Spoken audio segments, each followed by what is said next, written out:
Come all you poor workers, good news to you I'll tell, how the good old union has come in here to dwell. The largest union talk radio program in the South. This is the Valley Labor Report. My name is Jacob Morrison. My co-host is Adam Keller. We're going to go ahead and open up the phone lines. That number is 844-899-TVLR. That is 844-899-8857. Would love if you called in. Let us know what you're thinking about, especially as it relates to this shutdown stuff. Seems bad, is kind of my general take about it. 844-899-TVLR. Especially, one of the stations that we broadcast on is in Huntsville, Alabama. Lots of federal employees, lots of contractors who, unlike federal employees, even in normal times, are not guaranteed back pay. And in normal times, and under a law that was passed in 2019 that Donald Trump signed, federal workers are guaranteed back pay. But now Donald Trump is trying to say that if you've been furloughed, maybe we don't pay you back. Maybe we don't pay you back, even though that's literally the law. It's a law that he signed. And he's trying to say that, maybe not, actually. Which is, and on top of doing that, now he is going out of his way to fire more federal workers, even though at this point we are at some almost 200,000 federal workers have been separated from the federal service through one form or another, through rifts or, being forced out to take and forced to take the DRP package, the fork in the road package. And so now he is firing more federal employees, ratcheting up the tensions instead of trying to negotiate a deal. Again, the disagreement is over healthcare and is over whether or not we are going to allow healthcare costs to skyrocket for normal working Americans and Alabamians. That's what the disagreement is about. And Donald Trump is like, to make sure, I am so dead set on seeing healthcare costs rise for working people by the end of this year that I'm going to shut the government down. And on top of shutting the government down, maybe I'm not going to provide back pay to federal workers who had no role in this. And I'm also going to fire even more federal workers on top of the ones that I'm not going to give back pay to. Sean Duffy is also out last week talking about how air traffic controllers, who, by the way, have been for the last decade or two, working 6-7 days a week. There are very, very few professions in the federal government where you have higher rates of alcohol abuse and mental, depression and things like this, because they have to work so much and it's such a stressful job. And so now they are having to work without a paycheck, the air traffic controllers. And so more of them are taking sick leave. Before the shutdown, only 5% of flight delays were due to air traffic controller staffing. Now, 50% of flight delays are due to short staffing among air traffic controllers. And we are talking literally a couple of dozen air traffic controllers have been taking more sick leave than normal. That is how hung together by threads the air safety system in this country is. And Sean Duffy is now going out and saying, oh, these people who by themselves, individually, are creating such a problem for our air safety industry, maybe I'm just going to fire them and their children. Meanwhile, Sean Duffy, wasn't he a reality TV star? Isn't that how he got on Trump's radar? I mean, it's just ridiculous talking about how air traffic controllers are problem children and they need to be fired because they are taking, some of them are taking sick leave as they are being forced to work overtime without a paycheck. It's just absolutely ridiculous. And so we're in a situation where the Trump administration is saying, on the one hand, oh, isn't it so bad that Democrats are shutting down the government because of how this is going to impact working people and how it's going to, inhibit services that working people rely on and things like that and all, that is true. The importance of the federal government, that is a true thing. The federal government is very important. It provides many services to people that people rely on. And so they're saying that out of one side of their mouth to try to get the Democrats to agree to allow healthcare costs to skyrocket for Americans. And then on the other side of their mouth, they're saying, actually, I'm going to fire more federal workers. So clearly they don't actually feel like this is very important. Also, that is indicative of how unserious they are taking this issue, right? Because if you are actually serious about not moving on your negotiation stance, but trying to get the government back open, you don't escalate, right? You're increasing tensions here with this move of firing thousands more federal workers and firing thousands more federal workers and saying that maybe we're not going to provide back pay to the federal workers that we furloughed. Like, that is going to force the Democrats to dig in further and say that you're going to have to now, on top of negotiating healthcare costs with us, and, the Democrat position is we don't want healthcare costs to increase. Republicans want healthcare costs to increase. On top of Democrats wanting a solution to the healthcare problem, or at least not making the healthcare problem worse, now a new demand is going to have to be on the table, which is that these workers are going to have to be rehired and you're going to have to commit to providing back pay for all of the federal workers that were furloughed. And so it is really, the actions of the Trump administration are incongruous with their words, with the argument that they are trying to make in public. And I think that it is going to, I think that is going to result in the American people being more and more against the administration, at least in this shutdown fight. And, the administration was already not terribly popular. So, and who is going to be the recipient of all of the pain of this? It's going to be working people. It's going to be federal workers. It's going to be people who rely on government services because the Trump administration is dead set on increasing healthcare costs.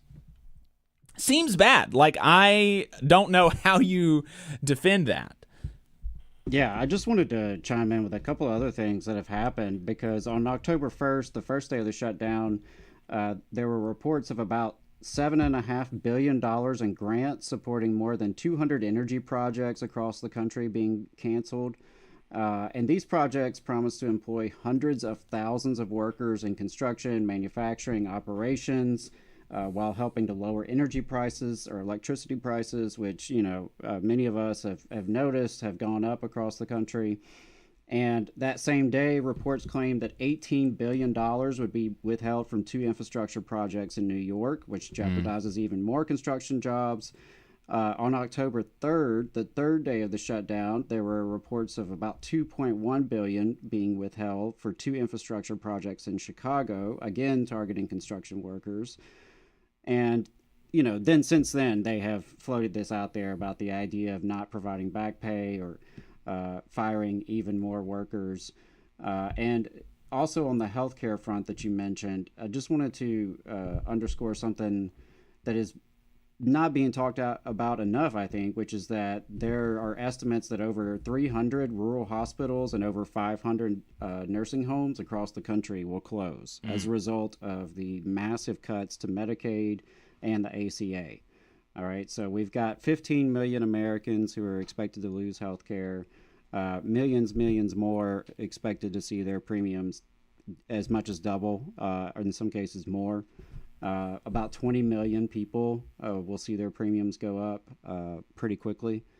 And then, the impact of these hospitals and nursing home closures, which you think about all the people they service, all the people they touch and impact, all the jobs, right? In so many areas, the healthcare system is one of the largest employers, like alongside the school system. That's one of the few places where you can find a job in some counties. I do want to underscore this. I mean, look, if you're a regular listener to the program, and so I'm not going to spend too much time with this throat clearing stuff, but if you're a regular listener to the program, you know that we have lots of critiques of Democrats and lots of frustrations with the Democratic Party. But this really, like, everything that's been happening in the last couple of weeks really does kind of go to show how much more seriously Democrats take, like, governing, because the red state workers, people who live in red states like Alabama who have not expanded Medicaid, are going to be the hardest hit by the ACA subsidies expiring. Because in states where you have expanded Medicaid, a lot of people who in Alabama are on the marketplace. In other places, they're just on Medicaid, right? And so places where you haven't expanded Medicaid are going to be hardest hit by the ACA subsidies expiring. And Democrats are fighting really hard to prevent these ACA subsidies from expiring. And actually, Republicans are talking about how, a lot of them are coming out and saying, as for on the merits, we actually want to do something here because this is a problem for us, right? And Marjorie Taylor Greene was on CNN last week talking about how she doesn't understand why her party is dead set on allowing healthcare costs to skyrocket for working people in Georgia, right? And so on the merits, this is a good policy that Democrats are fighting for, and it is a policy that disproportionately benefits working people in red states. Now, at the same time, Donald Trump is specifically targeting DOE projects in blue states and canceling them because they're in blue states, like targeting people who vote Democrat because he doesn't like them and he wants to punish them, while Democrats are trying to help people in red states because that's like the right thing to do, And it's just, it really, lots and lots and lots of problems here, but it just goes to show you the lack of seriousness with which the Republican Party approaches the task of governing, and how it is viewed so much as a game to enrich winners and hurt losers. So let's talk about specifically what's at stake here in Alabama. Alabama Arise has some really great facts that they've pulled up, and definitely recommend folks checking it out. We talked about this last week, but I just want to reemphasize it. I just want to repeat it and make sure that people know these numbers. In Alabama, nearly 500,000 people are enrolled in marketplace coverage today, and 98% of those people receive tax credits to help afford their monthly premiums. 98%. The average marketplace premium in Alabama will increase by 93%. The average. That means 50% of people will see their premium increase by more than 93%. 130,000 Alabamians, rather than paying those increased premiums, will just lose health care coverage because they won't be able to afford it. This loss of health care coverage would cost Alabama $1.14 billion in economic activity and 10,000 jobs. 10,000 jobs. Older adults with families with lower incomes would bear the brunt of skyrocketing premiums. For example, a 60-year-old Alabama couple making $82,000 would see their annual premiums for a benchmark plan increase from $7,000 a year to $27,000 a year. Households earning as little as $15,000 per year for an individual or $32,000 a year for a family of four could be priced out together. And so that is what this is over. And Republicans are dead set on seeing that 60-year-old Alabama couple pay $27,000 a year. That seems bad to me. 844-899-TVLR if you disagree. 844-899-8857. Let us know why a 60-year-old Alabama couple making $82,000 a year should have to pay $27,000 for health care on the marketplace. You know, maybe we're missing something, right? Maybe they've been bad and they deserve high healthcare costs. I don't know. Let us know. Yeah, and one last thing I'll add there is, like, I'm not an economist, but I'm going to guess that if you have this many people who are losing paychecks, this many people who are seeing their healthcare skyrocket, they're not spending that money in other ways in our economy. Exactly. And our economy does rely heavily on consumer spending. I know that there's more and more data coming out about the reliance on the ultra rich and their consumption. Like, that is taking up a bigger share of our economy than it used to. But the bottom line is still we rely on regular people going out and shopping and making purchases and circulating money in our local economies. And if you've got all these federal workers who are going to be in the hole, you've got all these people who are losing health care or losing jobs at healthcare facilities. I can't imagine this will be good for the economy. But, again, I'm not an economist. We'll see, I guess. Let us know. maybe somehow people losing jobs and paying more for health insurance and having to pay more on their student loans and all this kind of stuff. Maybe it's going to be good for the economy somehow. Yeah. I guess it depends on whose economy. Exactly. And your perspective and your class position in it. Do we have Marissa on the line? Dr. Marissa Allison is a public sociologist and a community organizer with At the Root Collective. Marissa, welcome back to the program. Appreciate you taking the time. Yeah, thanks. Glad to be here, guys.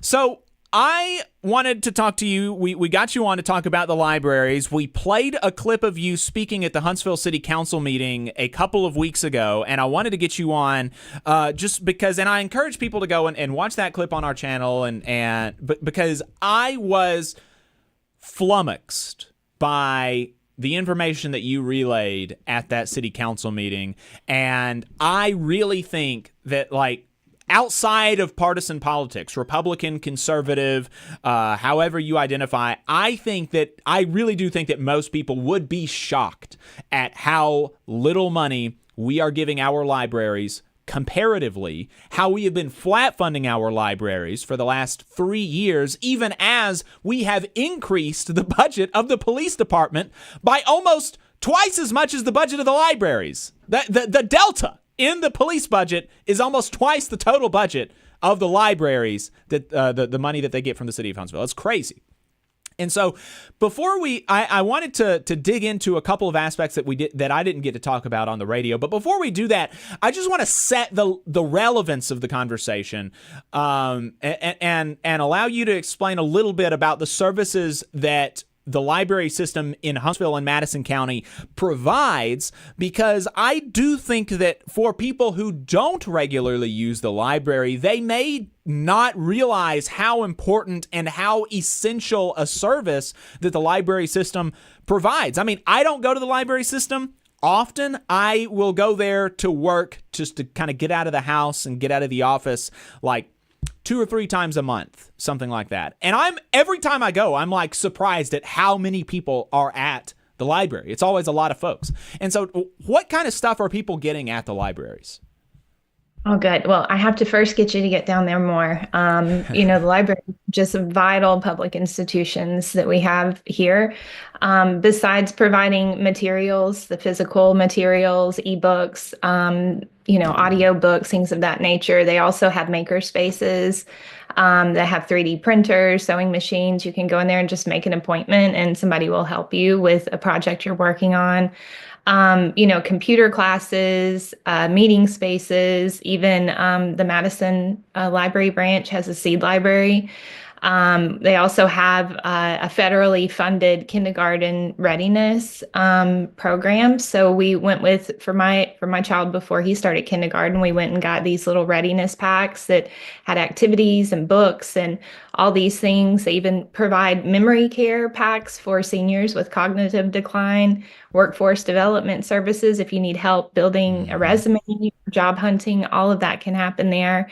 And they also have a volunteer lawyers program so that meets there and does a free legal aid clinic. So, and a notary. There's a lot. Public libraries provide a lot of services.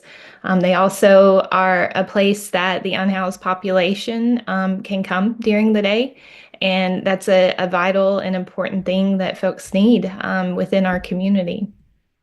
Absolutely. I mean, that is all incredible stuff, and I hope that does underscore for folks who don't regularly visit the library, which, like me, you should go more. You should be going more. But hopefully that underscores just a little bit of what the library system does. And so can you remind people the really absurd position that the Huntsville library system is in as it relates to their city funding compared to other systems in the state of Alabama? Sure. And I'm glad I get to come on here because I didn't have my reading glasses at the city council meeting and I was flubbing some of the numbers. But so we get the Huntsville City Council provides the taxpayers provide 5.6 million every year. And that has been a flat funding rate for the library.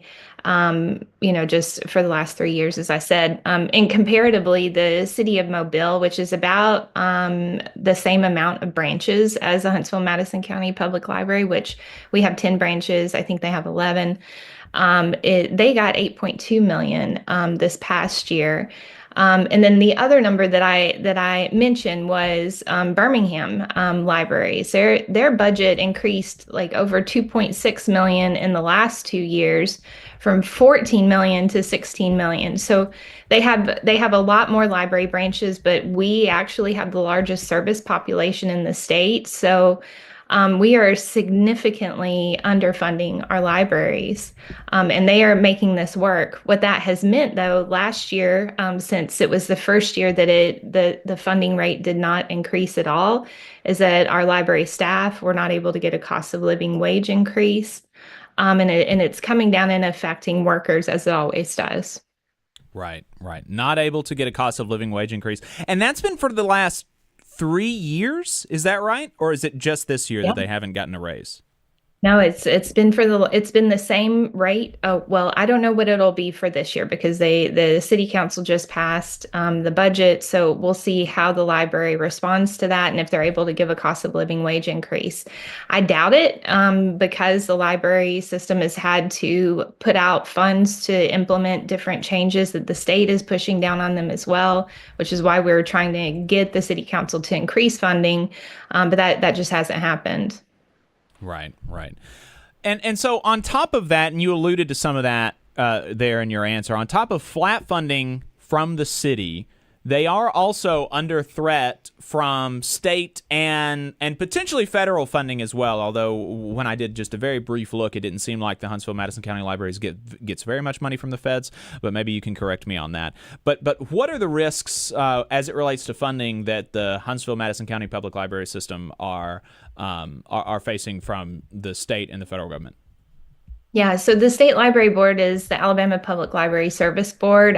For the past 2.5 years now, has really been pushing down and trying to get the libraries to just follow in line with these rules that are really affecting people's right to read ultimately. And so they have implemented code changes that basically tell the library what they are allowed and not allowed to do in terms of being able to get funding. And so last year we had a code change that came through that really went against what trained library staff with degrees in library science. They did not agree with this.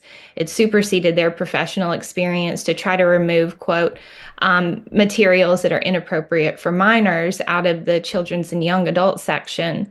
The APLS told the state this was not going to cost libraries any money, but it ended up costing our library system over $60,000 to implement those code changes.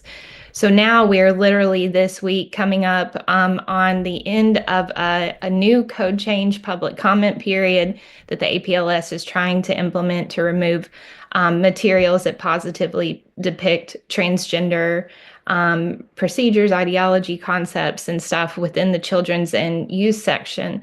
All of this ultimately, though, is just a moral panic that they're trying to say that these libraries have just, are pushing these ideologies and such.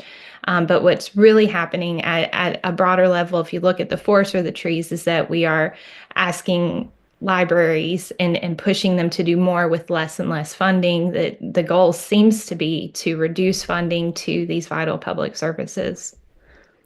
And that rule is really, really shocking to me. No positive portrayals of LGBT folks, but nothing about negative portrayals of LGBT folks. And so people who have an anti-gay ideology, they can put that in children's books and children can get that anytime they want. But just having a gay character in a book and not portraying them negatively can get a book pulled from the children's section now, or at least if this rule goes through. Crazy system. And it's going to cost money, and even beyond that, it's going to cost money to implement, money that, the Huntsville libraries are not getting more of. And like I said, this is happening as the police department in Huntsville continues to be flooded with money. They got $10 million more for a total budget of like $86 million or something like that. Even as the libraries only get $5.6 million. So like almost double the total library budget is the increase over the last couple of years for the cops. And just on that, are things getting more violent in Huntsville? Like, is that why we have to give more money to police?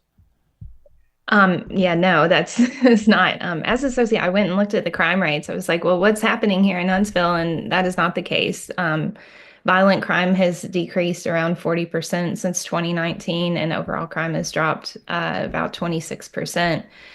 So this is not like we're in some crime spree. It's the same thing that we're hearing, across the nation. And in that time period, just in 1 year, a $3.7 million increase to the police is really affecting, and I'm sure it's affecting other services that we're not even aware of or not paying attention to that are so important to our community.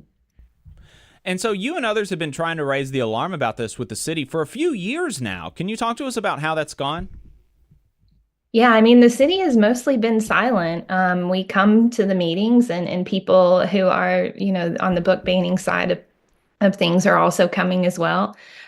We did push for them to file a resolution in support of the right to read. That was about 2 years ago. And they didn't move on that. We've also more recently, in the past 6 months, they've been working on the budget, have been going to the meetings and asking them to increase funding to the library so that our libraries don't have to rely on this state-funded blackmail. So the funding that comes through the library, that is where all the federal funding comes through too. So for different grants and programs that the library offers that are funded through the federal government, it has to go through there. And again, this is all while we also see a decrease in funding or a freezing of funding in the Institute of Museum and Library Services, which is the federal agency that sends money down. So, I mean, the libraries are really strapped right now. And, what's important for your listeners to hear is that this is going to affect the workers in the library, and then it's also going to affect the public and what we have access to and what we're allowed to, our kids, allowing our kids to read. They're trying to co-parent with us, and Moms for Liberty, who's been a big focus of this has been their big focus, is that's their motto, is they don't want to co-parent with the government. Yet somehow that is exactly what they're asking for here, and that takes away our rights as parents. 30 seconds, Dr. Allison. If folks want to help you and your organization save the libraries, how can they reach out to At the Root? Yeah, well, you can find us on social media at The Root Collective, but you can find all of our links at allmylinks.com/At the Root Collective. I'm sure y'all will put it in your show notes, and you'll find all the information there. Thank you. Thank you so much for your time, Dr. Marissa Allison, public sociologist and community organizer with At the Root Collective. We've been talking about the libraries in Huntsville. Lots of bad stuff, but we're going to take a break, and we'll be right back. Stay tuned. The attorneys at Maples, Tucker & Jacobs have stood with the working people of Alabama for over 40 years, providing skilled legal representation for your workplace injury claims. When you are injured on the job, it can be a scary time. The attorneys at Maples, Tucker & Jacobs have the experience to guide you through the process to make sure that you and your family are properly taken care of and your rights are protected. If you need help, call the attorneys at Maples, Tucker & Jacobs at 855-617-9333 or visit online at www.mtnj.com. No representation is made that the quality of legal services provided is greater than the quality of legal services provided by other law firms. Support for the Valley Labor Report comes from the International Federation of Professional and Technical Engineers Union. Learn more by visiting www.ifpte.org. Are you looking for a better future, a career that can have you set for life, and to be a part of something that's bigger than yourself? If you are, then consider a skilled trades apprenticeship with the International Union of Painters and Allied Trades. The work of IUPAT is all around us, from the industrial painters who work on the bridges to drywall finishers, floor coverers, the glazers who install the glass in our skylines, and so much more. With an IUPAT apprenticeship, you earn while you learn and receive benefits while learning the trade, including a pension. We provide world-class education free of charge. That's right, no student debt. Our starting salaries for apprentices that graduate is above the national median salary with benefits for entire families. And you have the flexibility to take your trade wherever you'd like in the country to work. IUPAT District Council 77 covers our entire region, so give Adam Booth a call at 205-603-3142 for more information. Again, that phone number is 205-603-3142. Come build a better future with us today and join IUPAT. We're the nurses, firefighters, and claims representatives that help keep our government services running. We respond to natural disasters. We care for our nation's veterans, and we investigate discrimination in the workplace. We are federal and D.C. government workers, and we are proud to serve the American people. Working in more than 70 agencies across the government, we know we can fulfill our mission because our union has our back. Learn more at afge.org. Paid for by the American Federation of Government Employees, AFL-CIO. Since 1889, the National Association of Letter Carriers has protected the rights of city carriers as they deliver the mail and offer support for their community. The Alabama State Association of Letter Carriers makes their legislative voices heard when it comes to issues involving the U.S. Postal Service and the working members of the union. The National Association of Letter Carriers has been longtime supporters of the Muscular Dystrophy Association and the Stamp Out Hunger Food Drive. This message is sponsored by the Alabama Association of Letter Carriers. To learn more, visit NALC.org.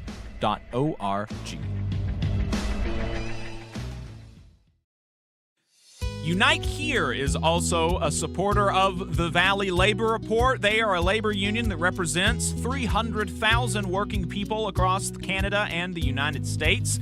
Their members work in the hotel, gaming, food service, manufacturing, textile, distribution, laundry, transportation, and airport industries. You can learn more about Unite Here at unitehere.org. Come all you poor workers, good news to you I'll tell, how the good old union has come in here to dwell. A battle in the heart of Alabama caught our attention. Coal miners in one community, they've been on strike now for months. Working as long as 12 hours a day, 7 days a week, in some of the most dangerous conditions.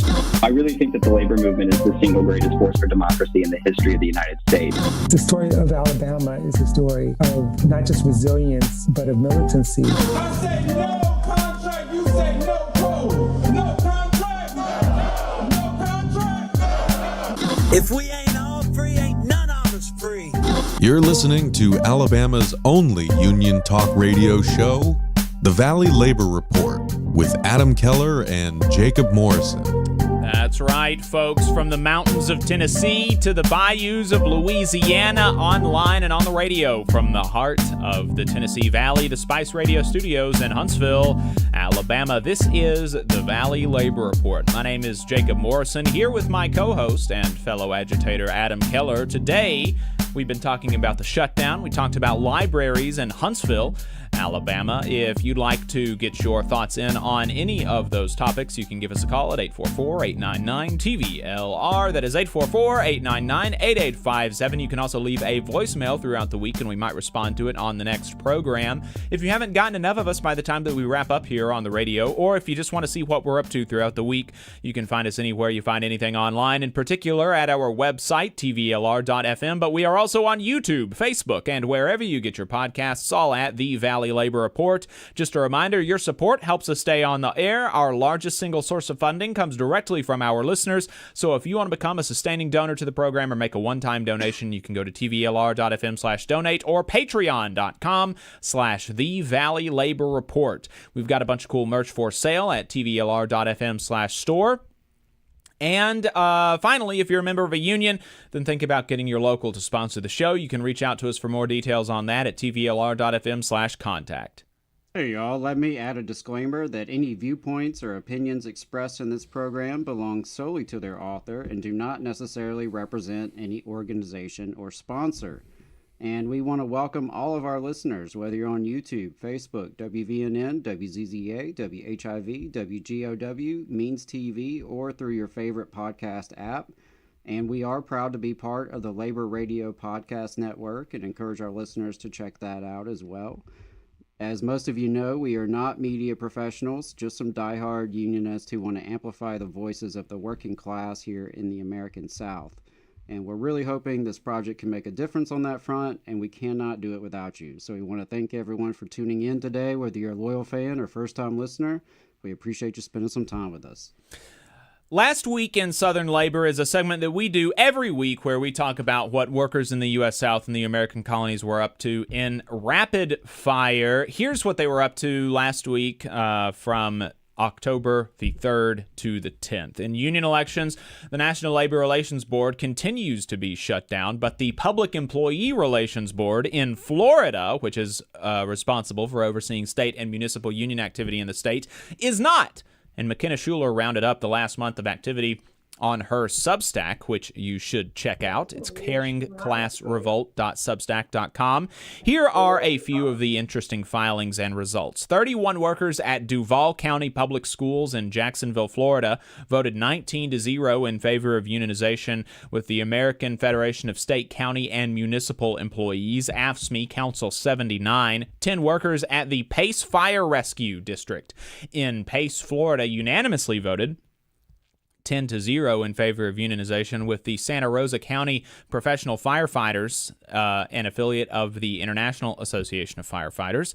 1,156 food service workers at Broward County Public Schools in Fort Lauderdale, Florida, voted 119-3 in favor of recertifying the Federation of Public Employees as their union. 1,012 workers at Hillsborough County Public Schools in Tampa, Florida, voted 195-7 in favor of recertifying the Hillsborough Classroom Teachers Association as their union. And 990 workers at Seminole County Public Schools in Sanford, Florida, voted 51-1 in favor of recertifying the Seminole Educational Clerical Association. In grievances, unfair labor practices, and court cases, the Trump administration, rather than trying to make a deal to reopen the government, is ratcheting tensions up, firing 4,000 more federal workers. The American Federation of Government Employees, AFGE, believes that doing this during a shutdown is illegal and filed a lawsuit to that effect. In addition to firing thousands more federal workers, they are threatening to violate the law by withholding back pay for furloughed federal workers. AFGE has filed a lawsuit preemptively in an attempt to block Trump from doing that as well. On Wednesday, October 8th, Steve Cochran, a 13-year Volkswagen auto worker in Chattanooga, Tennessee, testified before the Senate Health, Education, Labor, and Pensions Committee on Volkswagen's unlawful conduct over the past 2 years of organizing and negotiating for a first contract with the UAW. In strikes and bargaining updates, Missouri Senator Hawley blasted Boeing employee relations attorney Scott Mayer, who Trump nominated for a spot on the National Labor Relations Board. While a quick vote was initially scheduled, it was postponed, and it's unclear if his nomination will go through, as Hawley could switch and vote against his nomination, preventing him from making out of the committee. Hawley's frustration with Mayer comes out of the now more than 2-month-long strike at Boeing in St. Louis, Missouri, where the company is refusing to offer Missouri machinists a deal similar to the one that Seattle machinists got when they went on strike last year. The Labor's International Union of North America, LIUNA, held a rally in Austin, Texas last week calling for higher wages, and drivers for the Zachary School District in Louisiana are claiming that the company that they work for, First Student, is stealing wages from the workers and potentially committing fraud. Their union, the Amalgamated Transit Union, ATU Local 1546, said that they may have to strike if the company doesn't resolve the issue. In political and legislative updates, Missouri Senator Hawley did support, however, 2 Trump appointees to the NLRB, including Crystal Carey, an attorney for the union-busting law firm Morgan Lewis. Hawley claims that he received assurances from Carey that she would continue to pursue Abruzzo's joint employer policies, though he did not receive those assurances from her while she was at the hearing and under oath. The Economic Policy Institute released a report on how some states are stepping in the gap that the federal government is leaving as Trump slashes worker safety and health programs. Sean O'Brien had Markwayne Mullen on his podcast, where Mullen refused to commit to backing the Teamsters' signature legislation, the Faster Labor Contracts Act, only saying that it is, quote, moving in the right direction from the PRO Act, meaning that it does less to increase worker power than the PRO Act would have. The Senate Health, Education, Labor, and Pension Committee held a hearing on the legislation last week, and O'Brien was a guest of the Republicans. Shockingly, when Bernie asked all of the guests that were invited that day if they support the PRO Act, O'Brien demurred and would not say one way or another whether he supports the PRO Act now. Shocking, absolutely shocking revelation, I think. The labor movement has been unanimous in their opposition to the shutdown, calling on Republicans to come to a deal to not raise health care costs for Americans and reopen the government. The AFL-CIO has compiled a list of statements from their affiliates on the issue. AFL-CIO President Liz Shuler said, "The federal government is shutting down right now because President Trump and his administration chose chaos and pain over responsible governing. Now, countless jobs, the essential government services we all rely on, and the economy powered by our workforce are in jeopardy, all because the administration wants to take one more swing at wrecking the Affordable Care Act and throwing working people off our health care." In internal union affairs, the Union Veterans Council, UVC, announced that its board of directors selected Craig Romanovich as its new executive director. The council highlighted his work within the labor movement, where he served as chair of the Allegheny Fayette Central Labor Council's UVC, their Veterans Council, and mobilized grassroots support for veteran and worker initiatives. He is a longtime member and former chief steward for the Utility Workers Union of America, UWUA, Local 433. Romanovich is a veteran of the U.S. Army, having served from 1993 to 1998. If we missed anything, let us know. You can send us your union updates at tvlr.fm/contact. We have on the line, I believe, Brody and Zane. Brody Schaefer is a union worker at Nexstar who has been wrongfully terminated, and Zane Farr is a worker in the Communication Workers of America's research department. Brody, Zane, welcome to the Valley Labor Report. Thank you for having me. We really appreciate y'all taking the time. We wanted to bring you on to talk to us about the organizing campaign going on at Nexstar. Nexstar, for those of you who do not know, is a local TV news station conglomerate. We are on several radio stations across the South, and there are multiple Nexstar TV stations in our listening area, including WHNT in North Alabama, WGNO in New Orleans, and WTVC in Chattanooga. And, lots of people don't really realize that their local TV news stations are part of a national multi-billion-dollar conglomerate. And Nexstar in particular, as your recent report, Making Ends Meet at Nexstar, demonstrates, is particularly bad about exploiting their workforce, paying them lower than industry standard wages and bringing in higher than industry standard profits. I mean, it really is sort of a direct, you can see the money being sucked out of the workers and going into the pockets of the executives sort of situation here. And so we wanted to talk to you about that.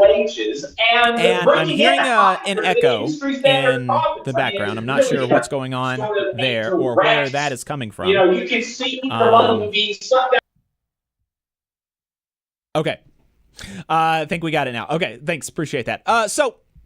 So we wanted to get y'all on to talk about that, and to let people in on this news story that's happening at their news station in their local communities. So, I'll hand it to you, Brody. Is there anything else that I've kind of left out as a primer to bringing people into the conversation and letting them know what Nexstar is?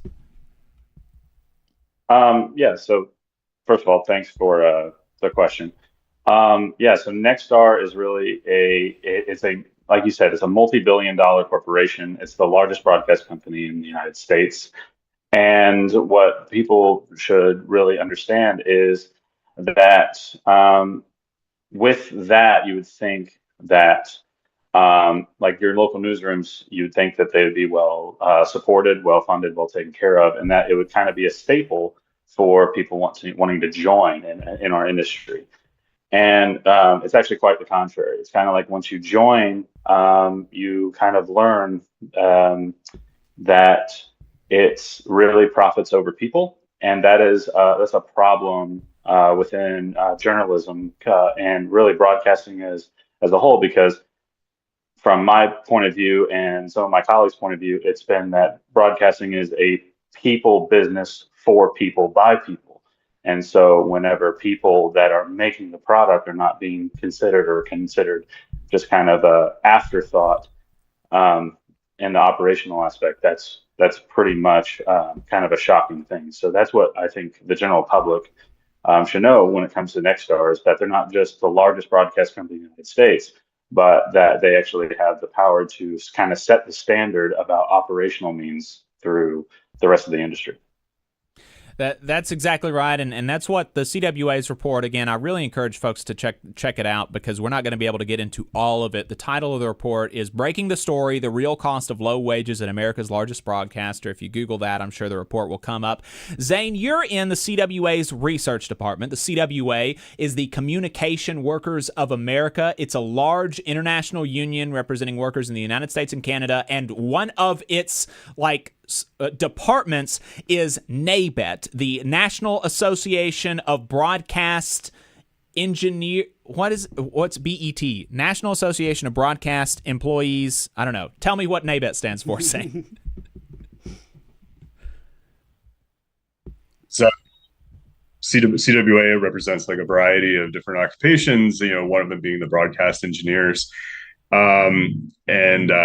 Primarily like NABET members, like their biggest groups are at ABC and NBC, but we also represent a lot of local broadcast stations across the United States, and Nexstar being the largest broadcast chain. So we have hundreds of members at Nexstar. Once the workers started organizing at a few of the unrepresented shops to obtain union representation, this really caught our attention, because especially like how Nexstar's low wages have been dragging down standards across the industry. I mean, as the report shows, they're paid like below industry standards. Well below industry standards, and then sometimes not even like living wages for the areas that they live in. So. Yeah, it's shocking. NABET stands for National Association of Broadcast Employees and Technicians, and so there are hundreds of folks in NABET across the local TV industry. Many of them at Nexstar, where workers at Nexstar stations are organizing. And so, Zane, give us sort of the top lines of this report. What were your findings about how Nexstar, this huge multi-billion-dollar corporation, treats its employees? So we did a survey like across all of our represented units, and to get a representative sample, and we focus primarily on wages, not as much on benefits, but focused on like working conditions and like how this impacts and the workers. And one of the things that really stood out is like when you do these, like we've done these like these poverty pay reports on like low wages and kind of like niche industries before. And in broadcast, there's kind of like a requirement for to even get the job, you typically need like some kind of like advanced training or long tenure within the industry to build up a skill set. And how even like at Nexstar, like despite like the low wages, there's the workers actually have quite long tenure, and oftentimes bachelor's degrees like in broadcast communications. And that despite all that, they're still understaffed, they're still overworked. Many people aren't being backfilled in like a lot of these stations, which leads to like a pretty stressful working environment. And when Nexstar takes over stations, as they're trying to do with this Tegna merger, you can see how like when the executives talk about it, they talk about like synergies being derived out of a merger. And what are synergies are usually job losses, and especially when there's a Nexstar and a Tegna station in the same market.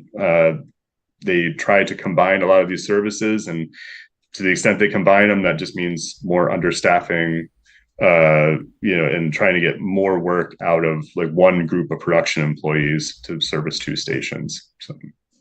Yeah, and I just want to give the audience some of these numbers here. The majority of Nexstar workers earn less than a living wage for their metro area, 62% for a single person without children, right? I mean, a living wage to be on your own is like not that high.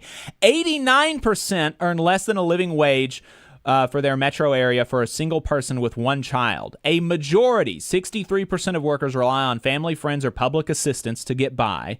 A majority of survey respondents feel financially insecure. The majority of survey respondents report delaying necessary medical care, 55%.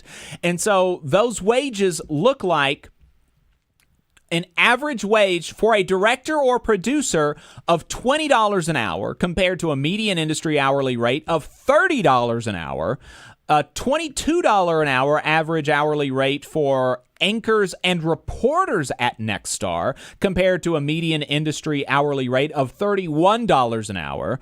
For a studio technician, Nexstar's hourly rate is $22 an hour compared to the median industry hourly rate of $23 an hour. And for an engineer, Nexstar's average hourly rate is $27 an hour compared to the median industry hourly rate of $37 an hour. And so you're looking at pretty consistently, well, in all of these places, Nexstar is paying less than the industry average.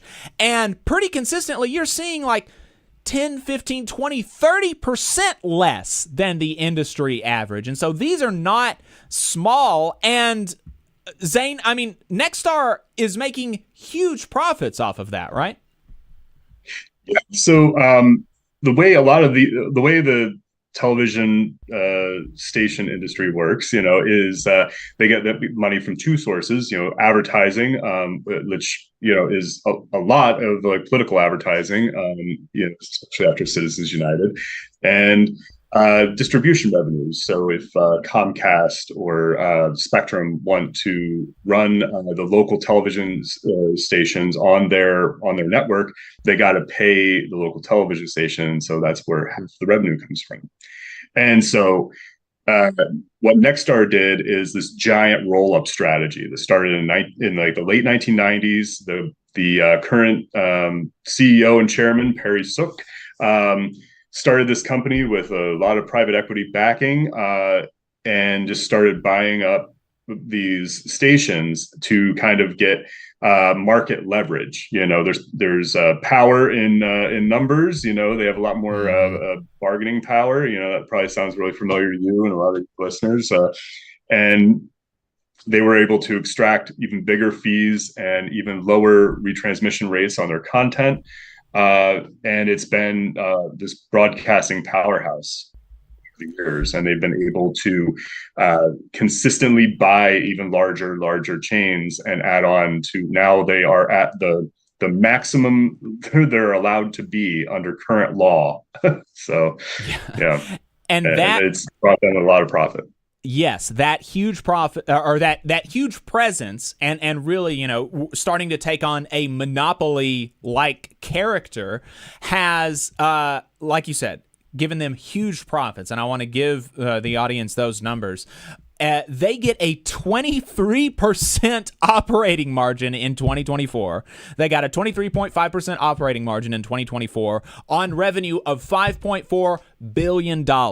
In the last 2 years, Nexstar paid out $410 million in dividends, spent $1.2 billion on stock buybacks, and Nexstar is more profitable than its peers in the television broadcast industry, having a nearly double operating margin compared to Gray Media, which is the next largest. Gray Media only has an 11% operating margin. Scripps, which is another large player in the industry, only has a 5% operating margin. Their CEO had a total compensation last year of nearly $36 million. The ratio of his compensation to Nexstar's median employee is 517 to 1. I mean, this is, we've got all of the stuff here for a really kind of archetypically evil sort of corporation. We've got low wages, we've got monopoly roll-up of the industry, and we've got a huge compensation ratio between the median employee and the CEO. And so, Brody, I'm curious, and I want to talk about your firing for organizing, but before you were fired, and I'm sure you've maintained communication with your coworkers, how does all of this sit with the people who have to come into work every day and make all of this money for, CEO Perry Sook and all the other shareholders while they're getting paid below living wages in their areas? I mean, like $20 an hour in New York is the median wage at that station. It's crazy. How do people receive that, Brody? Well, thank you for the question. Yeah, I mean, you hit the nail on the head. Anybody who hears $20 an hour in New York City, now you can only imagine what it's like at the rest of the markets across the country. I can tell you from the workers, what it feels like is they feel like they don't matter. They aren't being heard. And that ratio, that 517 to 1, a great example that I was given about that was I would have to work 517 years to equal the pay for the CEO and that he made in 1 year.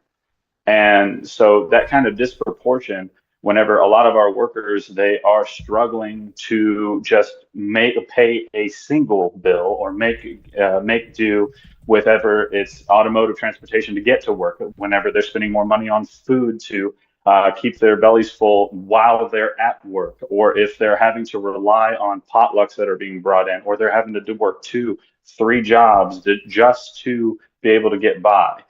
This is not normal. This is not okay. What our coworkers are feeling when, and I'm in contact with them all the time. And the number one thing that my concern is that they're being cared about, and that is something that just isn't present. It is not about having a pizza party, or it's not about having the occasional here's a freebie from work. These are all bonuses, but the real problem is that they are doing so much work, so much is expected of them, more and more and more, and the problems whenever they're asked, well, what can we do better? And they're like, well, we need more money. And the answer is, well, we need anything that's not money. Well, what else can they ask for? And whenever that's the main pay point, where I work is where I was work, we're in the Evansville metro area. That's in Evansville, Indiana, southwestern Indiana. But the station is in Henderson, Kentucky, in western Kentucky. And we serve the Evansville metro area. And one big problem there is energy costs. So you may look at a housing cost or something, but our electric bills are through the roof. And the problem that we've had is we've had people that have gone and talked to their direct supervisors on up to general managers, and even echoed it in collective letters to management outside the station, and have communicated that we need more money to be able to afford these bills, because one bill has displaced people from their home when it comes to if they rent. And the idea and the response that they have gotten is, well, you can reach out for, the company has grants and things like that, and we can help you with all of that. But the problem is the answer is right in front of them, and they've heard it time and time again, and is pay people a living wage, bar none. That's the answer.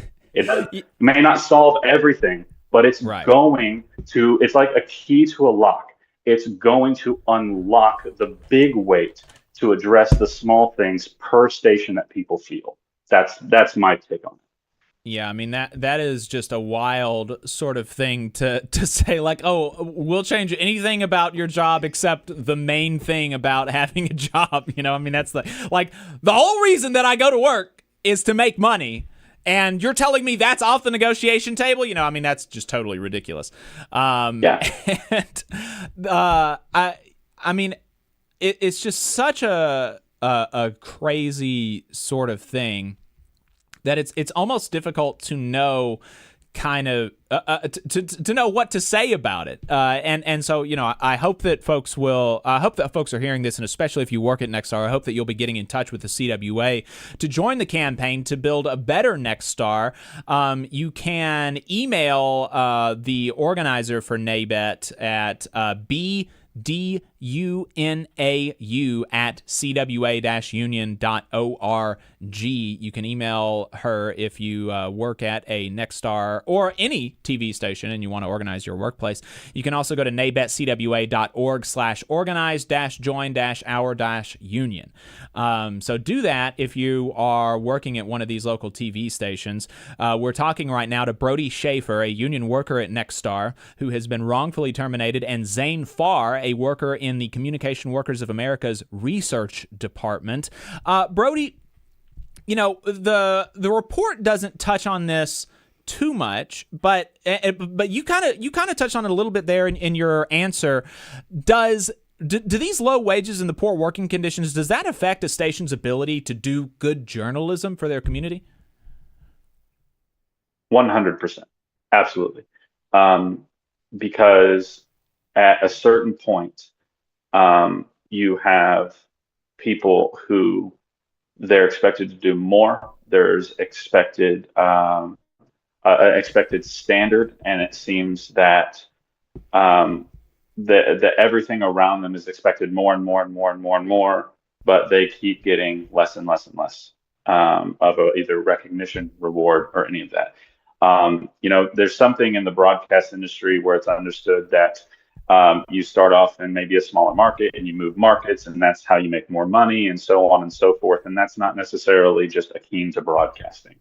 But the part of it is that when we continue to reduce the wage for these jobs across the country for a new reporter, for a weekend anchor, for a morning anchor, or a photographer, a producer, when we continue to reduce the wage or stagnate the wage, then of course the station's going to suffer in the quality of that journalism, because at the end of the day, when people don't feel that they're being rewarded fairly and justly, they're going to kind of just disconnect and do the bare minimum. And so you're going to get less of better journalism out of that story. And it's not that these people aren't committed to that, but they're going to be looking for the door to go somewhere else to be better. And it could be leaving these communities. And whenever they leave our communities, that hurts the communities at large that all these stations serve, because there's plenty of news that the people need to be hearing about. There are plenty of stories that people need to know about. But when you have talented people who come in and are blatantly disrespected financially for their role, in some cases, it could be how young they are, how old they are, their sex, any of that. When you have these things that are a fundamental problem, and it's shared across the company, and even people who used to work at Nexstar feel this, then the quality of the product goes down, down, down, and the entry level expectation to a point where we may even not hire somebody that has we may hire somebody that doesn't have a degree. And then you're training people on the job. And what a degree says in broadcasting is that you understand FCC regulations, you understand the basics of reporting, and that you understand how to show both sides. It all comes back to not just pay, but also comes back to the fact that when the quality of care to workers goes down, you can't be surprised when the quality of the product does too.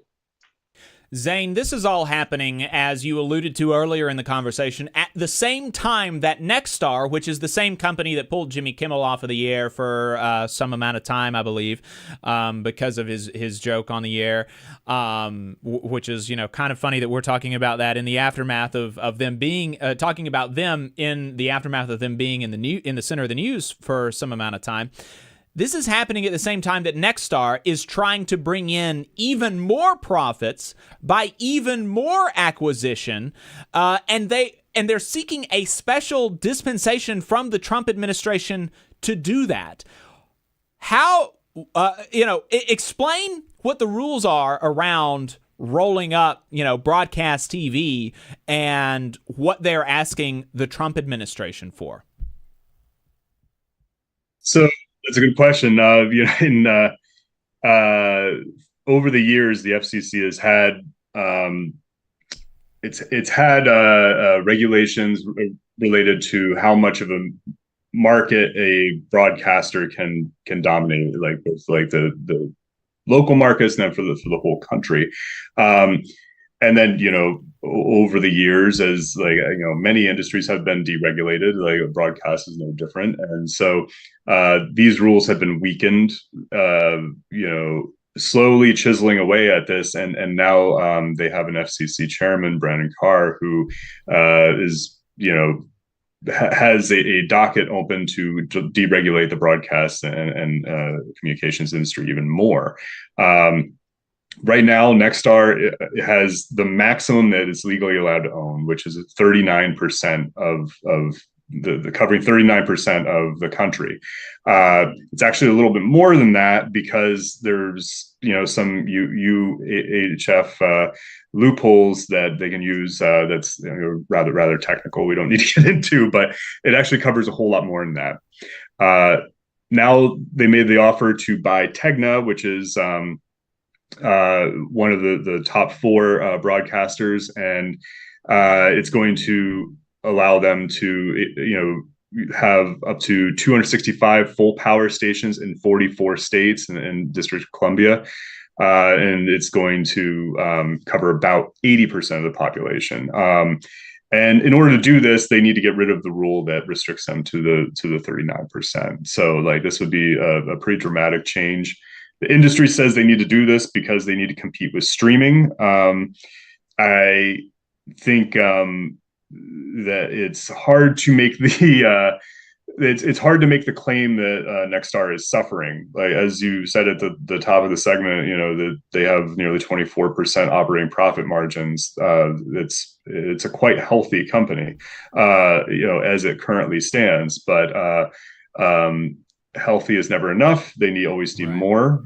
So like I said, they were going to use like this power they have to extract even more profits. But what this ultimately means for the broadcast journalism industry is, not only are they extracting more profits, but they're exercising their enormous power over our media, our media markets, our landscape for the politics. It can be quite dramatic, and I think as you said, like the Jimmy Kimmel thing was one thing where they said they didn't like a comment that he made on air, and they told ABC that they wanted him off, and the FCC even leaned on ABC too, because ABC is also looking at mergers.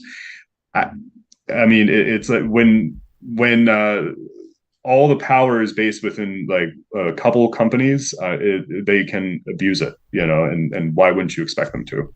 So. Exactly. Yeah. I mean, Brendan Carr really is something at the FCC, and the FTC's shift from Lena Khan to now is so clear, and it's all just sort of, mafia boss stuff is what's going on, and so very concerning. Nexstar can and should be paying their workers, and workers are trying to organize, and that is really going to be the key thing, and going to be the key deciding factor about whether or not Nexstar starts treating their employees well is, do the employees demand to be treated well? And do they join this campaign with NABET CWA? We've got the contact information up on the screen now for the email address for the national campaign coordinator for this campaign. Also have the website link up on the screen that you can check. It's Dunau, BDUNAU at cwa-union.org and nabetcwa.org/organize-join-our union. So workers are organizing, but Nexstar is trying to tamp down. Brody, what does that look like on the ground, and how are workers fighting back? So put it blatantly, it's a pretty classic case of union busting. There's no and, if, or but about it. When they try to tell you that you're breaking rules by talking union in shop or on the clock, and when there's no policy that says we can't talk about anything that isn't work related. When they pull you into meetings one-on-one, they just say, hey, pop in really quick, I want to talk to you. And they shut the door, and they try to use intimidation tactics, and they use corporate lingo that I just want to check the temperature, and I want to do this, and I want to do that. When they pull everybody in for an all-staff meeting or group meeting separated by shift to play you a video that is about how unions work, air quotes, because it's anti-unioning and encouraging them not to unionize, that they say, well, there's no purpose for a union, unions don't really work. They say all of these things. That's what it looks like on the ground. And it also looks like violating workers' rights, whether it's from top down on the local level, when workers invoke their Weingarten rights for representation. We've been hit with, you guys don't have a contract, so you don't have those rights. And that's not what the law says. These rights to representation are regardless of a contract. And you need to be able to have that representation. And when you inform them of that, they act as if an excuse is, well, I don't actually know what Weingarten's rights are, so I don't care. And what's bad is that this hurts our direct supervisors. The problem is that we've heard many times, like they will say, it's all about money, it's all about money. I can promise you it is not, because these workers are also looking for respect, and they're looking for decent care and recognition, and not having their schedules change every single day at a moment's notice. They are not looking to have their time off be criticized at an exorbitant level whenever they need to take some time. They are looking at being able to not have that time off be canceled willy-nilly because they didn't plan ahead. The managers didn't plan ahead to have people take off work, and they needed to move the schedule around. So what it looks like on the ground is the managers making the workers seem as if that they are doing the wrong way to try and change the company culture. But the problem is workers have been voicing what needs to change the entire time, and the company is they're not listening, they are ignoring. And that is a bigger disrespect than anything else. There's nothing worse than being ignored when it comes to actually trying to constructively build and grow your workplace. And our workers, we care about the product, we care about our jobs, and we actually care about the company. But ever since we've unionized, suddenly we don't care about the company. All we care about is money. All we care about is ourselves. And that is the furthest thing from the truth. Brody Schaefer, a worker who has been unlawfully fired at Nexstar. Zane Farr is a worker in the union's research department. Brody, Zane, thank you so much for taking the time to talk to us on the Valley Labor Report today. I appreciate it. Thank you so much. That's it for that segment, folks. Definitely, if you work in local news, you need to organize. I talked to somebody who worked at a local news station here who came from a union local news station, and they talked to me about how here they had to literally do twice the work for like 30% the pay. It wasn't a Nexstar station, but generally I'm constantly constantly dismayed at how little people make in TV news, in local TV news, because the money is there to pay people good money, pay people living wages, and these companies are not doing it, and they're trying to roll up the industry and throw money in the pockets of these fat cats. It's not right. So. Yeah, and you see a ton of turnover as a result. Yes, you see a ton of turnover as a result, and this is not, and I want to be very careful about how I say this. This is not an attack on the reporters. This is just stating the facts. When you have such high turnover and when you have such low wages, what you end up getting is entry-level people in most of the positions who don't know anything. Like, they just don't know anything. You know, I mean, I have had to talk to reporters and explain what a union is to them. Like, they had no idea what it means to be a union, what that, like, and so when they're reporting on these things, obviously they mess up things. They don't know the law, they don't know the facts of the case, and they don't know the context. And there's so much value that is really impossible to kind of quantify in a monetary way. There's so much value in having a person doing reporting who has lived in the community for decades and knows the community and knows what's up, knows the people, knows the power players and what's happening behind the scenes. And you can't do that if you're 22 years old and you just got a degree and you're just starting on the job and you're like the most senior reporter after 6 months on the job. You know, I mean, the quality declines necessarily, not as a result of, the reporters are bad or like they don't care about their job, but just because they don't have the longevity to know. We're going to take a break. We'll be right back, folks. The Laborers International Union of North America, LIUNA Local 366, is proudly recruiting North Alabama local workers to work construction and nuclear plant maintenance. If you're interested, please contact April at our training center to start the process at 256-904-1753. No experience is needed. We offer free training, but you must be able to pass a background check and a drug test. Local hiring that grows our community with good-paying jobs that have benefits is our mission. Live better, work union, Local 366, feel the power. The Valley Labor Report is also supported by the Communication Workers of America. Learn more at cwa-union.org.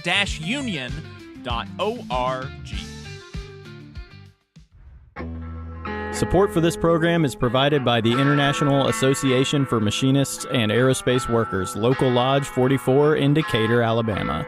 Learn more at iamaw44.org.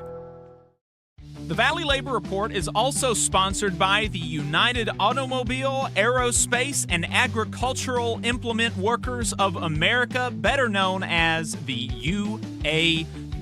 They are one of the largest and most diverse unions in North America, with members in virtually every sector of the economy. UAW-represented workplaces range from multinational corporations, small manufacturers, and state and local governments, to colleges and universities, hospitals, and private nonprofit organizations. The UAW has more than 400,000 active members and more than 580,000 retired members in the United States, Canada, and Puerto Rico. You can learn more about the UAW and join at uaw.org. The Valley Labor Report is also sponsored by Labor Notes. Labor Notes is a media and organizing project that has been the voice of union activists who want to put the movement back in the labor movement since 1979. You can learn more about Labor Notes at labornotes.org. The attorneys at Maples, Tucker, and Jacobs have stood with the working people of Alabama for over 40 years, providing skilled legal representation for your workplace injury claims. When you are injured on the job, it can be a scary time. The attorneys at Maples, Tucker, and Jacobs have the experience to guide you through the process to make sure that you and your family are properly taken care of and your rights are protected. If you need help, call the attorneys at Maples, Tucker, and Jacobs at 855-617-9333 or visit online at www.mtnj.com. No representation is made that the quality of legal services provided is greater than the quality of legal services provided by other law firms. Support for this program also comes from the Mid-South Council of Retail, Wholesale, and Department Store Union. Learn more at rwdsu.info. Union leaders, do you want a powerful website and mobile app built just for your members? The Union Active system, created by Unions America, makes it easy to share news and documents, send alerts, and keep your members engaged anytime, anywhere. Trusted by thousands of unions, Union Active streamlines communication so you can focus on what matters most, your members. With real-time updates, secure messaging, and custom features built for unions, you'll keep your members informed and engaged 24/7. Get Union Active today. Visit unionactive.com to learn more. Union Active, the ultimate website and communication system for unions. Come on, you poor workers, good news to you I'll tell, how the good old union has come in here to dwell. Labor creates all wealth should go to labor, and you are listening to the Valley Labor Report. My name is Jacob Morrison. My co-host is Adam Keller. We appreciate y'all tuning in. The phone number is 844-899-TVLR. That is 844-899-8857. We'll take calls as soon as overtime starts at 11 a.m. Central, 12 p.m. noon Eastern. That's 844-899-8857. Appreciate everybody tuning in. We don't have a full Boss Watch for you today, but we do have an installment of Union Busters. Last week, the Groff Tractor and Equipment in Pennsylvania hired American Labor Relations Group for $3,200 per day, and Amazon in Oregon hired Viking Labor Solutions for $275 an hour. So yeah, there you go. Bad stuff. But at least they did not file after a union election was over. So, that's good to see them, abiding by the law. You don't see that from from their types very often. Adam, you said you had a couple of plugs that you wanted to let people know about. What you got? Yeah, I do. But before that, I just want to remind folks that if you want to find out more about union busters, if you want to find out about these mysterious people who show up at your company when you're organizing, go to Labor Lab, laborlab.us. Definitely check that out. Bookmark that website. They have a lot of great information, a lot of great tools on the website. So it's one of those really essential resources for organizers.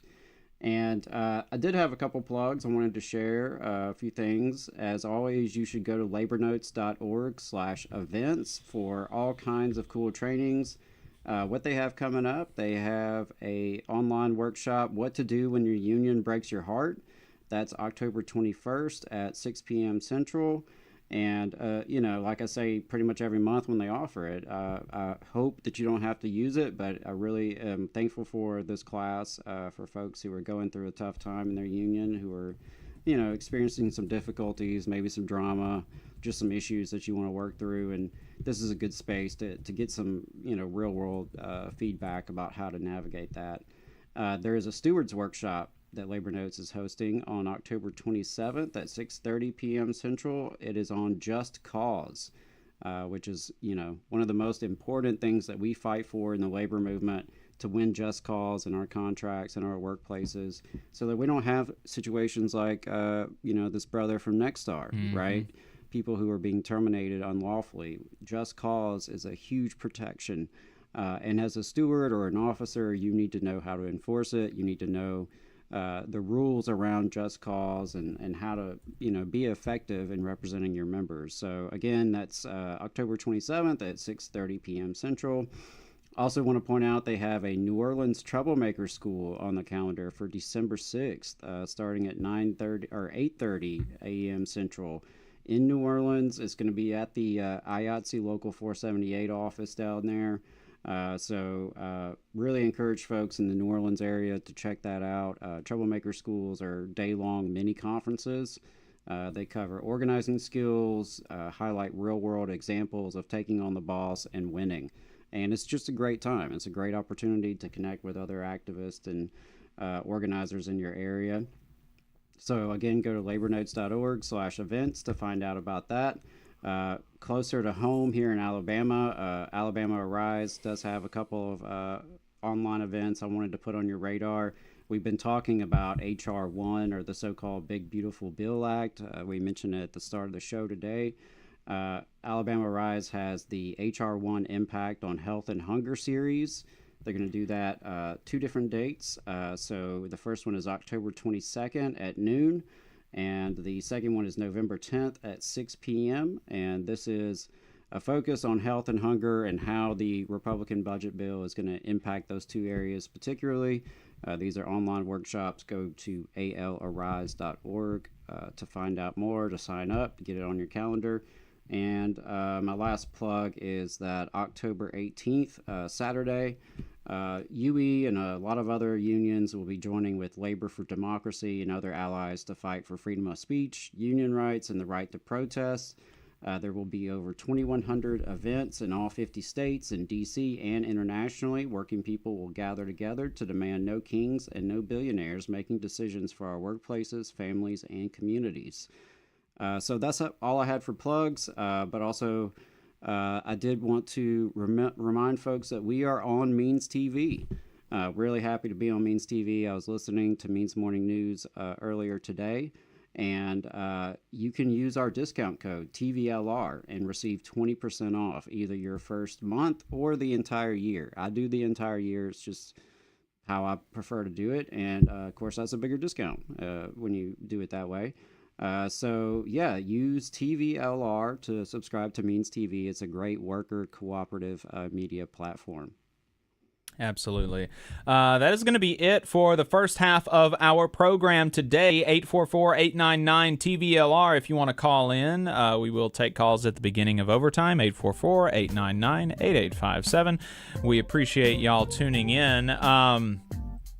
We did have somebody let us know there is going to be somebody who's running for State House District 5 as an independent who's going to be gathering signatures to get on the ballot. Jacob Jones is his name. He's going to be at the Athens Courthouse from 12:30 to 2 if you'd like to join him.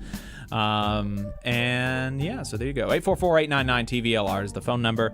We're going to be heading into overtime, so I encourage you to find us on Facebook and YouTube at The Valley Labor Report to continue listening to the program. We're going to be talking to the president of AFGE at the CDC in Atlanta. Some of her members were some of the ones that had been fired by the Trump administration during, like yesterday, fired yesterday. So we'll be getting her reaction on that and more in the second half of the program. The Valley Labor Report, Facebook and YouTube. If you don't find us online, though, we appreciate you tuning in, and we'll see you next week.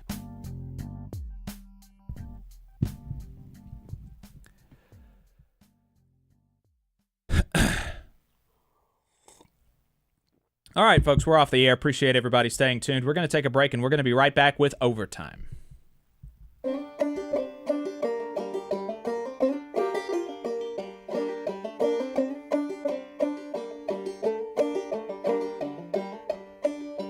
Come on, you poor workers, good news to you I'll tell, how the good old union has come in here to dwell.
This is Overtime, a production of the Valley Labor Report, the largest union talk radio and online news outfit in the South, coming to you from the heart of the Tennessee Valley in the Spice Radio Studios in Huntsville, Alabama. We are run by working people and for working people in the South and all over the country.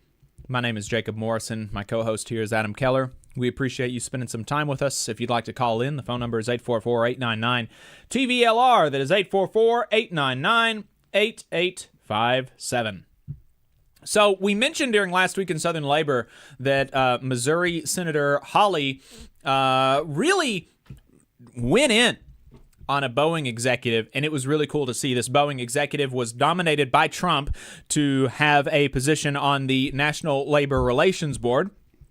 And so as a part of Josh Hawley's maybe partly sincere / partly, sort of veneer of being a pro-worker, right-wing populist, Josh Hawley, he did a good job. I mean, no caveats on his performance in this one isolated clip, obviously. So we're going to play this clip, and we're going to play it in full because it was fun. It was fun watching this guy squirm. I was surprised at how surprised he seemed to be at the reception that he was getting from Hawley. Because, this isn't even the first time that Hawley has lambasted a Boeing executive. You have to, Right. Didn't you Google him beforehand? Exactly. You're the chief labor relations officer for Boeing, and you're going in front of the U.S. Senate for the first time, and he's stammering, and he's like, this is my first time here. You would think your first time here, you would research the people that are going to be asking you questions, and you would see, Hawley is going to try to rip me a new asshole.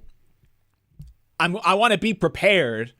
And, the questions that he was asking are not even super in-depth questions. They're just the kind of, they're the questions that you would ask if you skimmed the situation and had even just kind of normal middle of the road sympathies as it relates to workers and bosses.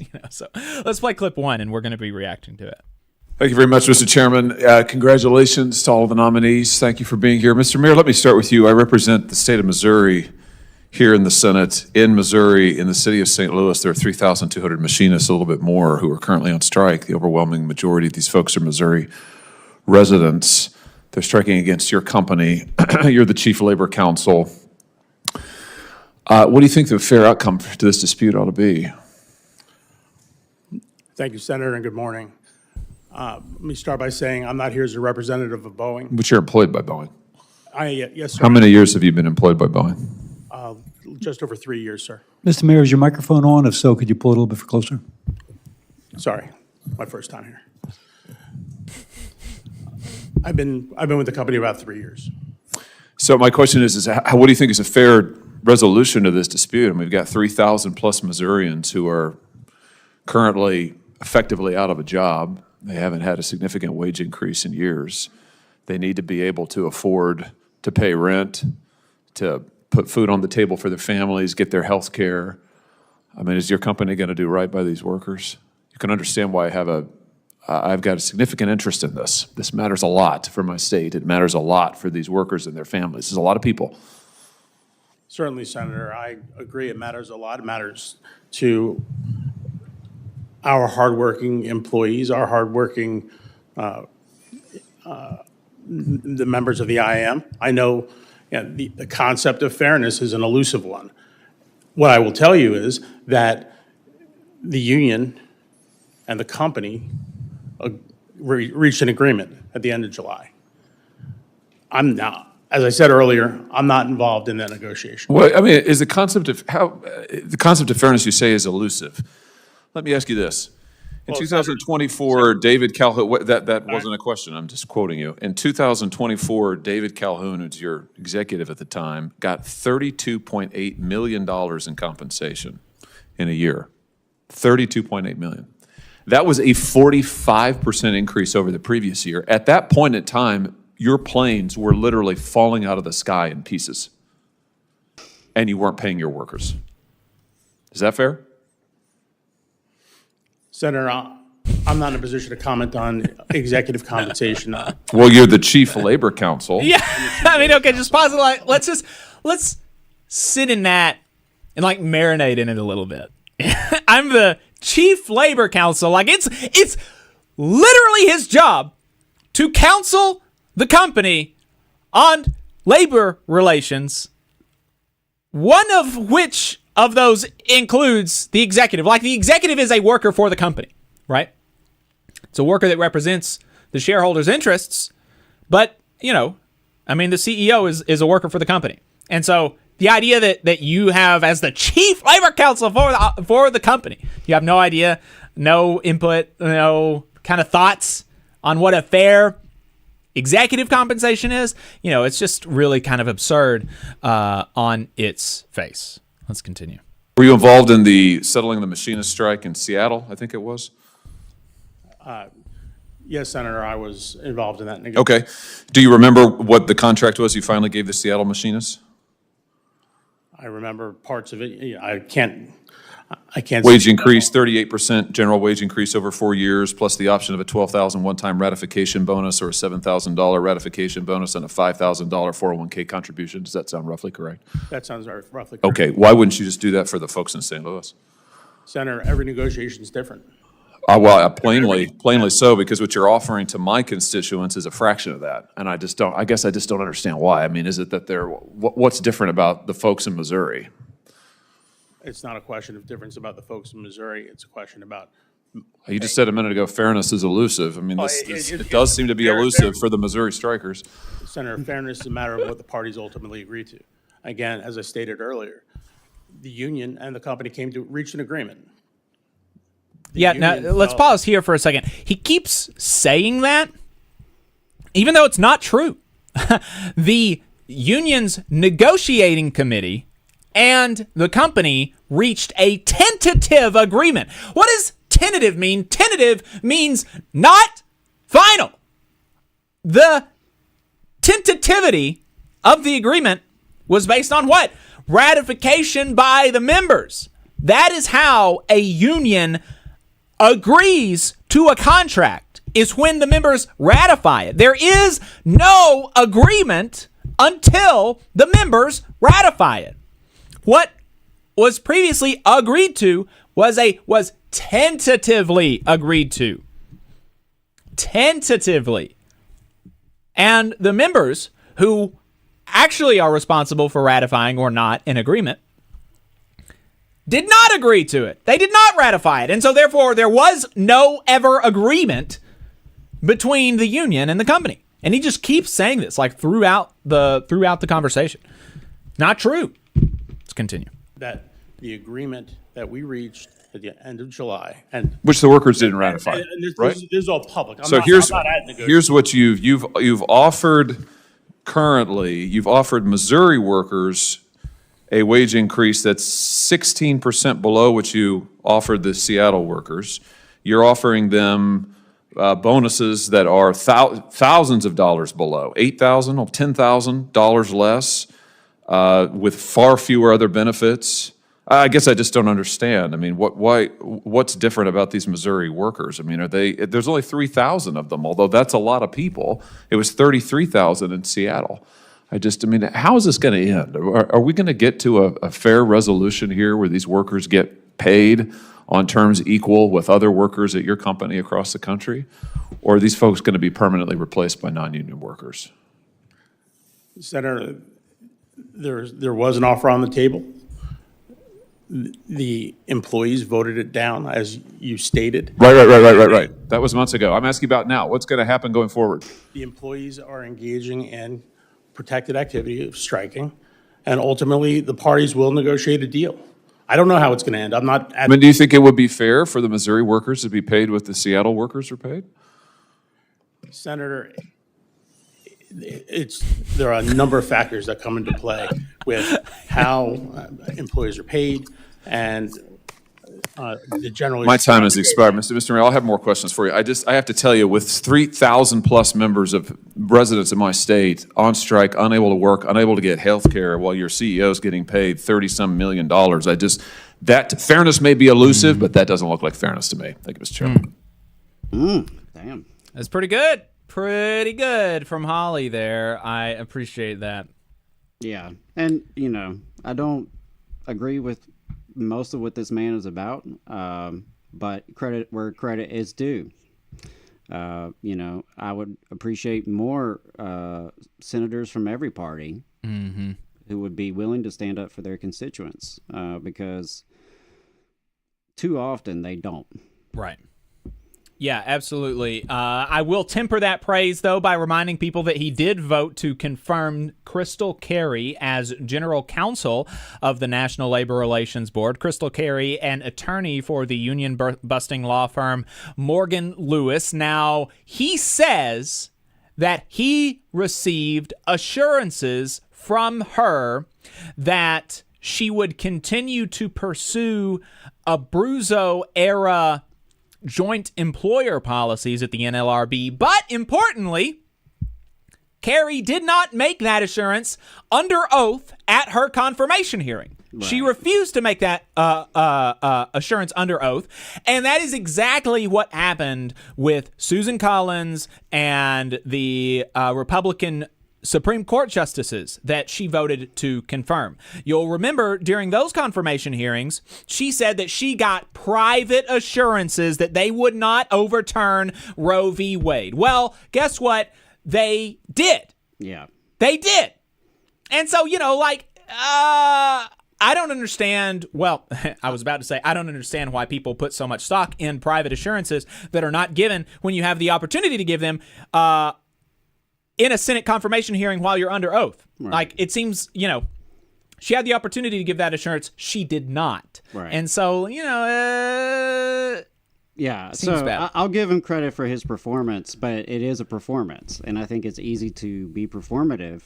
Well, that was a performance, but I want to temper in the other way by saying that it wasn't just a performance because he was nominated to the National Labor Relations Board, and he has not come up for a vote in the committee. Right. So the other two, there was another former NLRB attorney that was confirmed that Holly voted to confirm, and there was Crystal Carey that he voted to confirm. But this other person has not come up for a vote in the committee. His nomination has been tabled, the Boeing attorney. And so maybe we'll see that nomination be withdrawn potentially. And that is not performative. And I want to make sure that I acknowledge that even as I, so there you go. We have on the line Yolanda Jacobs. Yolanda Jacobs, in addition to having a great last name, is president of the American Federation of Government Employees, AFGE, Local 2883, representing workers at the CDC in Atlanta, Georgia. President Jacobs, welcome to the Valley Labor Report. Thanks for taking the time.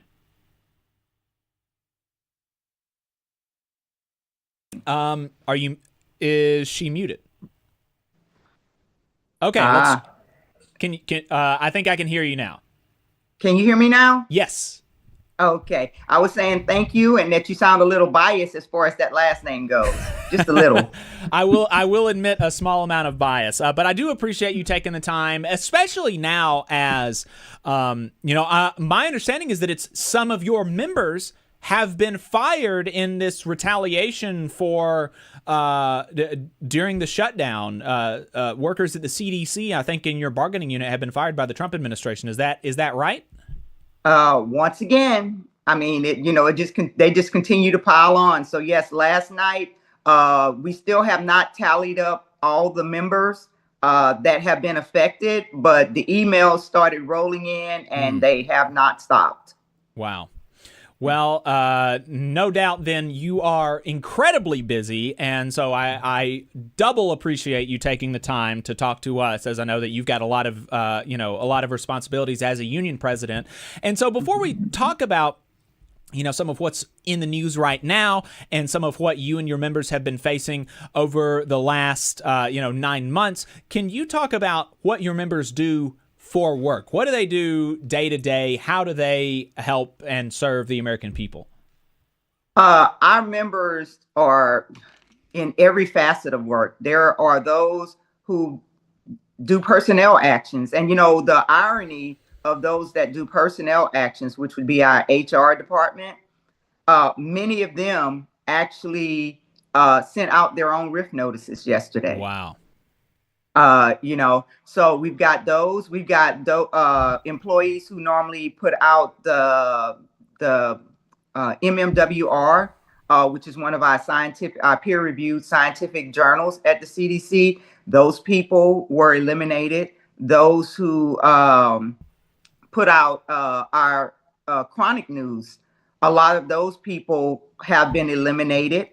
Friends, colleagues, someone who used to be one of our chief stewards, her area was eliminated. And our current chief steward, he just got sworn in yesterday.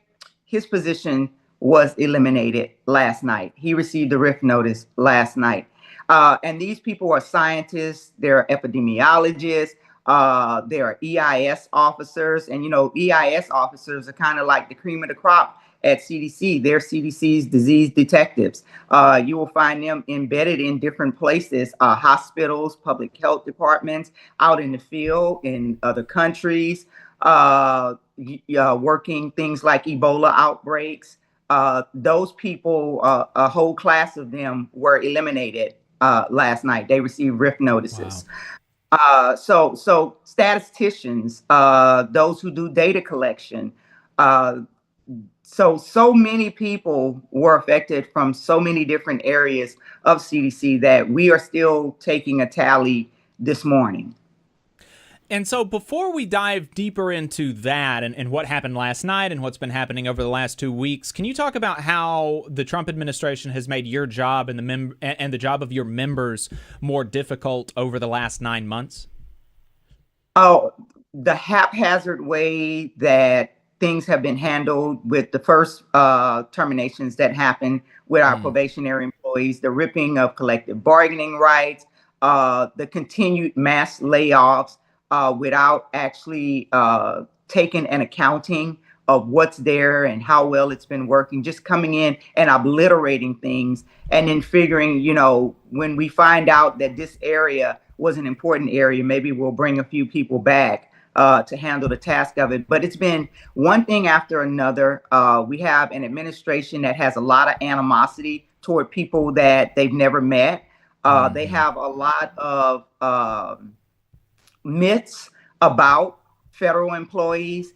We have been targeted since the administration came on, and it does not help that our budget director vocally gets onto media and basically, tells the world bluntly, I'm going to do everything I can to traumatize them. Basically, I'm going to make their lives a living hell. And in any other aspect, because I see that person is a federal employee. If my manager were to go into the media and say something like that, that person would be fired, terminated immediately. But this person is allowed to continue to even post things on X, the RIFs have begun, there's been no consequences. So CDC employees feel like there are no protections from this administration, that the administration is the abuser and we are the abused. And that's not, crying wolf, because we've got a lot of evidence to support that. The September 8th attack was a really good example of how little the administration cared about what happened to us. That gunman's ultimate goal was, I believe, to basically shoot some of our employees. Fortunately, it didn't work out that way. Unfortunately, a DeKalb police officer was killed, during that attack. But again, not a peep was heard from the administration. And even when our secretary said something, it was like speaking with a forked tongue, because on one side, he was saying that he didn't condone the violence. And then on the other, he basically saying we deserve what we got.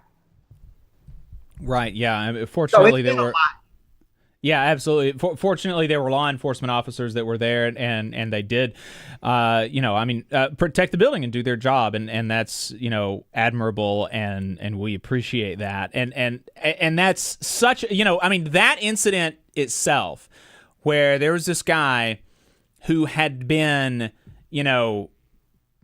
basically turned into a schizophrenic by these conspiracy theories that have been pushed by people that are now in the leadership of this administration, and then with the administration not recognizing that and not even, wishing their employees well who were the target of an attack like that, and continuing to try to make things worse, and now by firing many more of these folks. And so how does that, all of these things that you talked about, the ripping up of the collective bargaining agreements, firing probationary employees, not caring that y'all were the target of a politically motivated terrorist attack.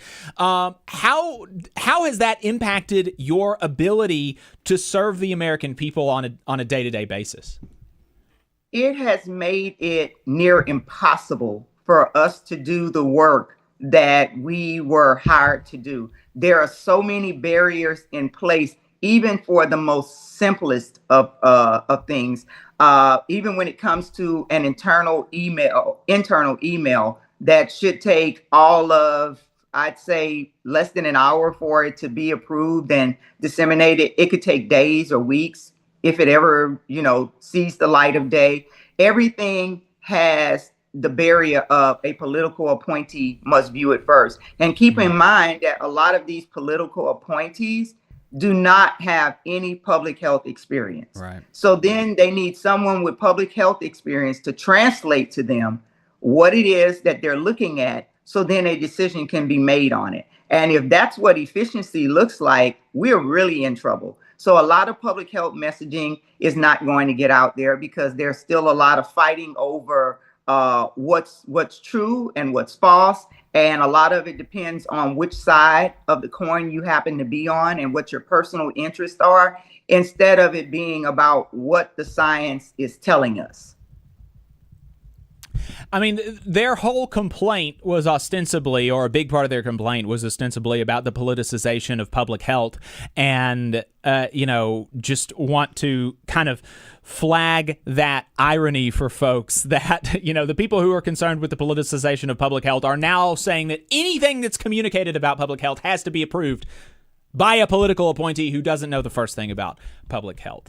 And so let's talk about the shutdown the last couple of weeks, and before more of your members got fired. Before that happened, how had your members been reacting to what they had been seeing in Congress? A lot of them were, looking from the perspective of they have family and friends and neighbors who are affected by increasing healthcare costs.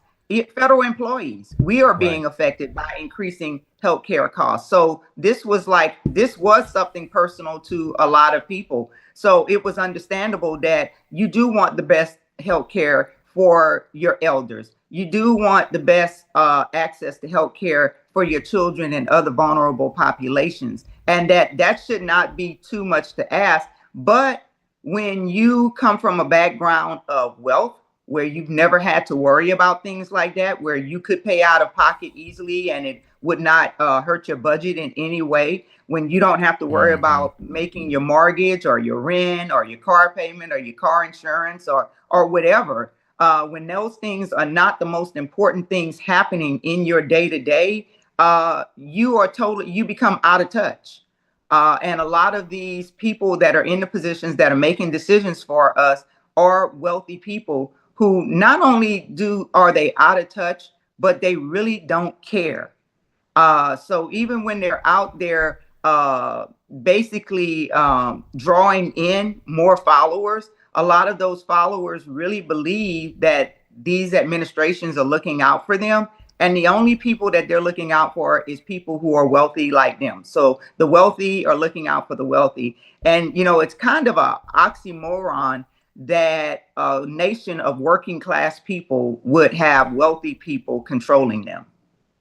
But I mean, we see it around the world where the wealthy control the masses, and the masses are working class or poor people. Mm-hmm. Yeah, that's exactly right. And so what about and I know that we're not even 24 hours after you got the notice that some more of your members are going to be fired, and hopefully what we'll see as a reaction to this is Democrats dig in and demand that any firings that took place during the shutdown be reversed. And I think that that's ultimately what we're going to have to see, because I don't see how Democrats can not take that stand. But maybe you know more than I would about conversations that are happening in D.C. But 12 hours from getting the notice that more of your members are going to be fired, how are they reacting to this news? The fact that our members have already began receiving those RIF notices, they are, this is yet another subset that's, if you could be any more traumatized, they have been extremely traumatized. A lot of them are probably still in shock. I don't even know if some of them got rest last night. I know I'm working right now on 4 hours of sleep. Yeah. Because there are, duties that, I have to, shepherd. But it's been really hard for people, and it's going to be really hard because that paycheck that they got on Friday, that we all received on Friday, that's the last paycheck until this shutdown ends for some of us. For them, there may not be any more pay, period, because we don't know what this is going to look like for them. We don't know how long this shutdown is going to last.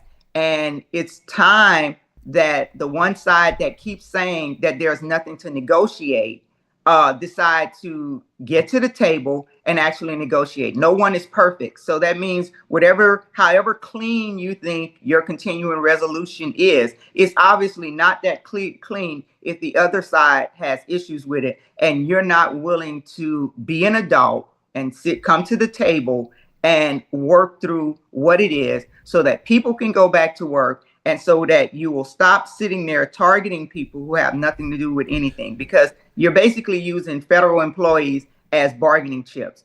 And not just federal employees, you're using people as bargaining chips, and you're disrupting the lives and the livelihoods of these people just to drive home your point. And I think that that's a really ugly thing that's happening. Right.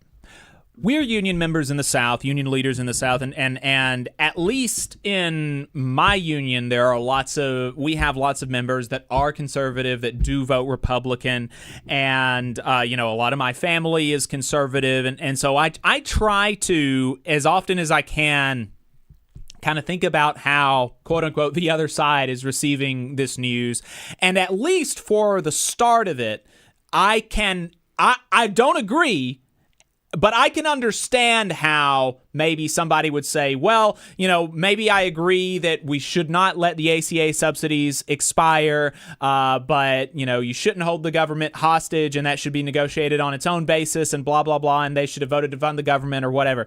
I mean, I don't agree, because there's a huge urgency to this. I mean, people are starting to get notices about how much more their health insurance is going to be now. Right? I mean, and they'll have to start, and the insurance companies are, all of this, the machinations are starting to turn. And if this problem is not addressed expeditiously, then it's going to, so I think it's the right move to go ahead and try to solve this problem and attach it to the budget fight. But I understand that there are some people who disagree with that. And especially as the Republicans were kind of trying to posture themselves as the defenders of good governance, and the government provides so many good services, we don't want to stop that.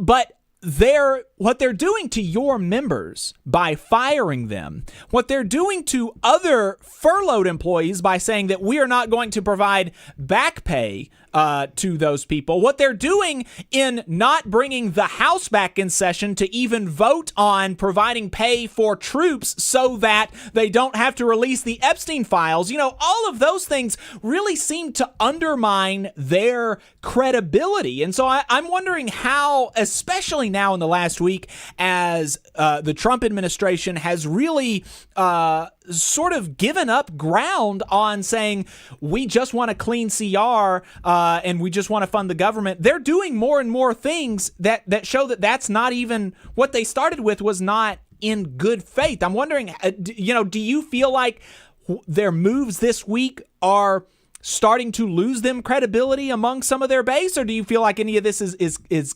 bleeding through? I mean, how do you think people are receiving that?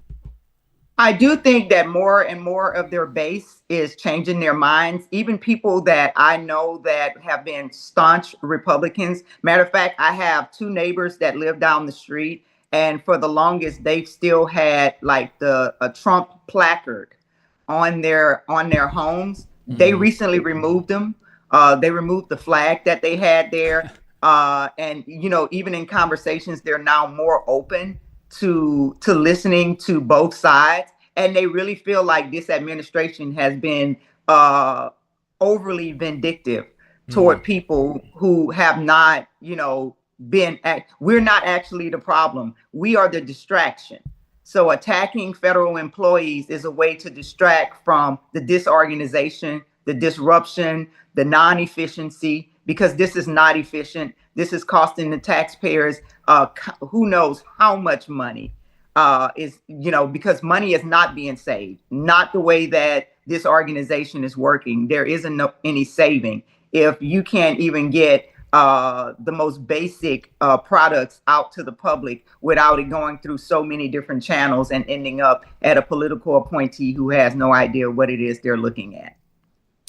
And so, as all of these attacks are coming down the pike, I'm curious how your local, your national union, AFGE, and the Federal Unionists Network, I know that's an organization that you've done some work with. How are federal unionists responding to these attacks? When it comes to fun doesn't just sit back and, wait for things to happen. They've always, had a really active approach. And that's why we like connecting with them as a union.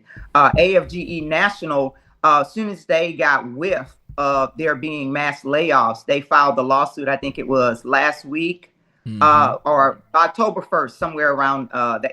Things become a blur when you're being abused. Right. It's hard to connect dates and times sometimes. But AFGE National already filed a lawsuit in regards to this. We're hoping that we can get a ruling to, some type of temporary restraining order or something against what is happening right now. We just, we seem to lose faith when we get to the SCOTUS issue, because at this point, it doesn't appear that SCOTUS is looking to the letter of the law as much as it is looking to support an administration. It's almost like SCOTUS is telling us this is what we've all been waiting for. Yeah, I have really not been impressed with the Supreme Court decisions and remain very, very disillusioned with the chances of success. But, you have to do it. You gotta try, and you can't just not file the lawsuits. And so hopefully there will be something there. And of course, like you said, Fun has been really out in front trying to do what they can around media and messaging and stuff. And so I really appreciate their work. Yolanda Jacobs, is there anything else that you would like to share with our audience before we let you go? I'd like to say that a lot of our federal employees, and I keep saying employees, but I want to touch on the human aspect. Because these are humans that are being affected. And it's not just them that are being affected. Their families are being affected. The communities in which they live and work are being affected. And on a grand scale, that means that affects the country as a whole. And despite all the claims of great job markets that they can jump into, that job market does not exist.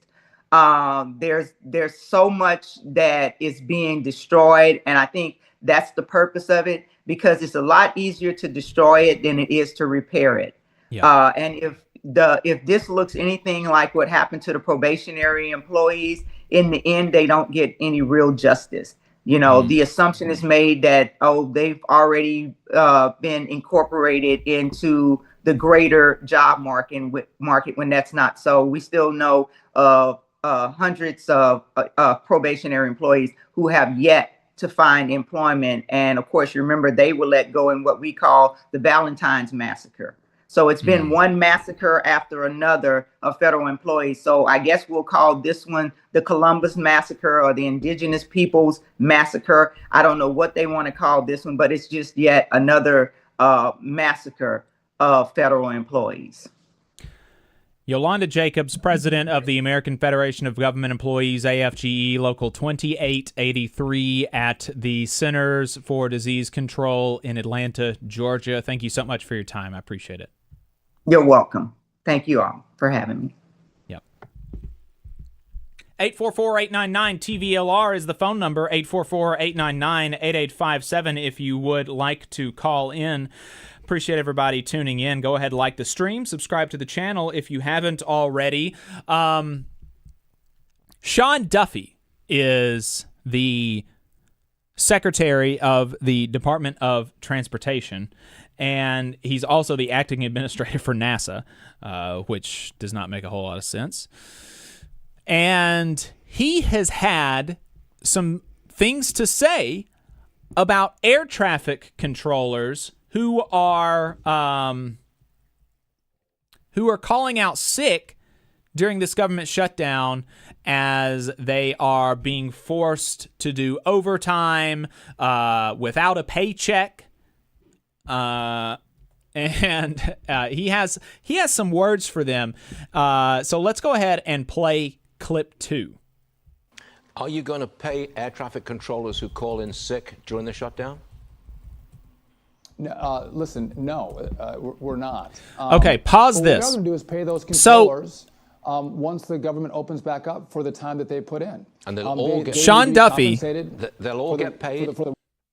Sean Duffy said, "We will not pay air traffic controllers who call out sick." You can't do that because they have earned sick leave. And if they want to take their sick leave, then you have to pay them for taking sick leave. I mean, that's not, an option that's on the table, right? I mean, you can't just say, no, we're not going to honor your sick leave that you have earned, right? I mean, that's crazy. Let's continue. Back up for the time that they put in. And they'll all they need to be compensated. They'll all get paid, for the work even if 10% of them or whatever called in sick, didn't go to work. Listen, you get paid per your contract, right? When you come to work, you get paid. If you don't come to work, you don't get paid. And so that's the way we're gonna do it. But listen, Stuart, we're also looking at if we have a continual small subset of controllers that don't show up to work, and they're the problem children. Listen, we need more controllers, but we need the best and the brightest, the dedicated controllers. And if we have some on our staff that aren't dedicated, like we need, we're going to let them go. Again, I can't have people not showing up for work. And I want to be clear, 95% of them are amazing, beautiful, wonderful American patriots that show up to work every day. Even though they may not get that paycheck on time, they show up. It's a small fraction of people who don't come to work that can create this massive disruption, and that's what you're seeing rippling through our skies today. Transportation Secretary Sean Duffy, thank you very much. I want to point out that he's saying that, it's only a small portion. I mean, I think it's literally on the order of dozens of the 13,000 air traffic controllers have been calling out sick a little bit more than normal. Historically, he said in another interview, 5% of delays are attributed to staffing issues in air traffic control towers. The last few days, it has been 53% of all air traffic delays have been due to staffing issues in air traffic control towers. And so if you have that many delays just from literally a few, like a fraction of a percent of people calling out sick a little bit more than normal, I don't really think that you've got the leverage to go around threatening people's jobs.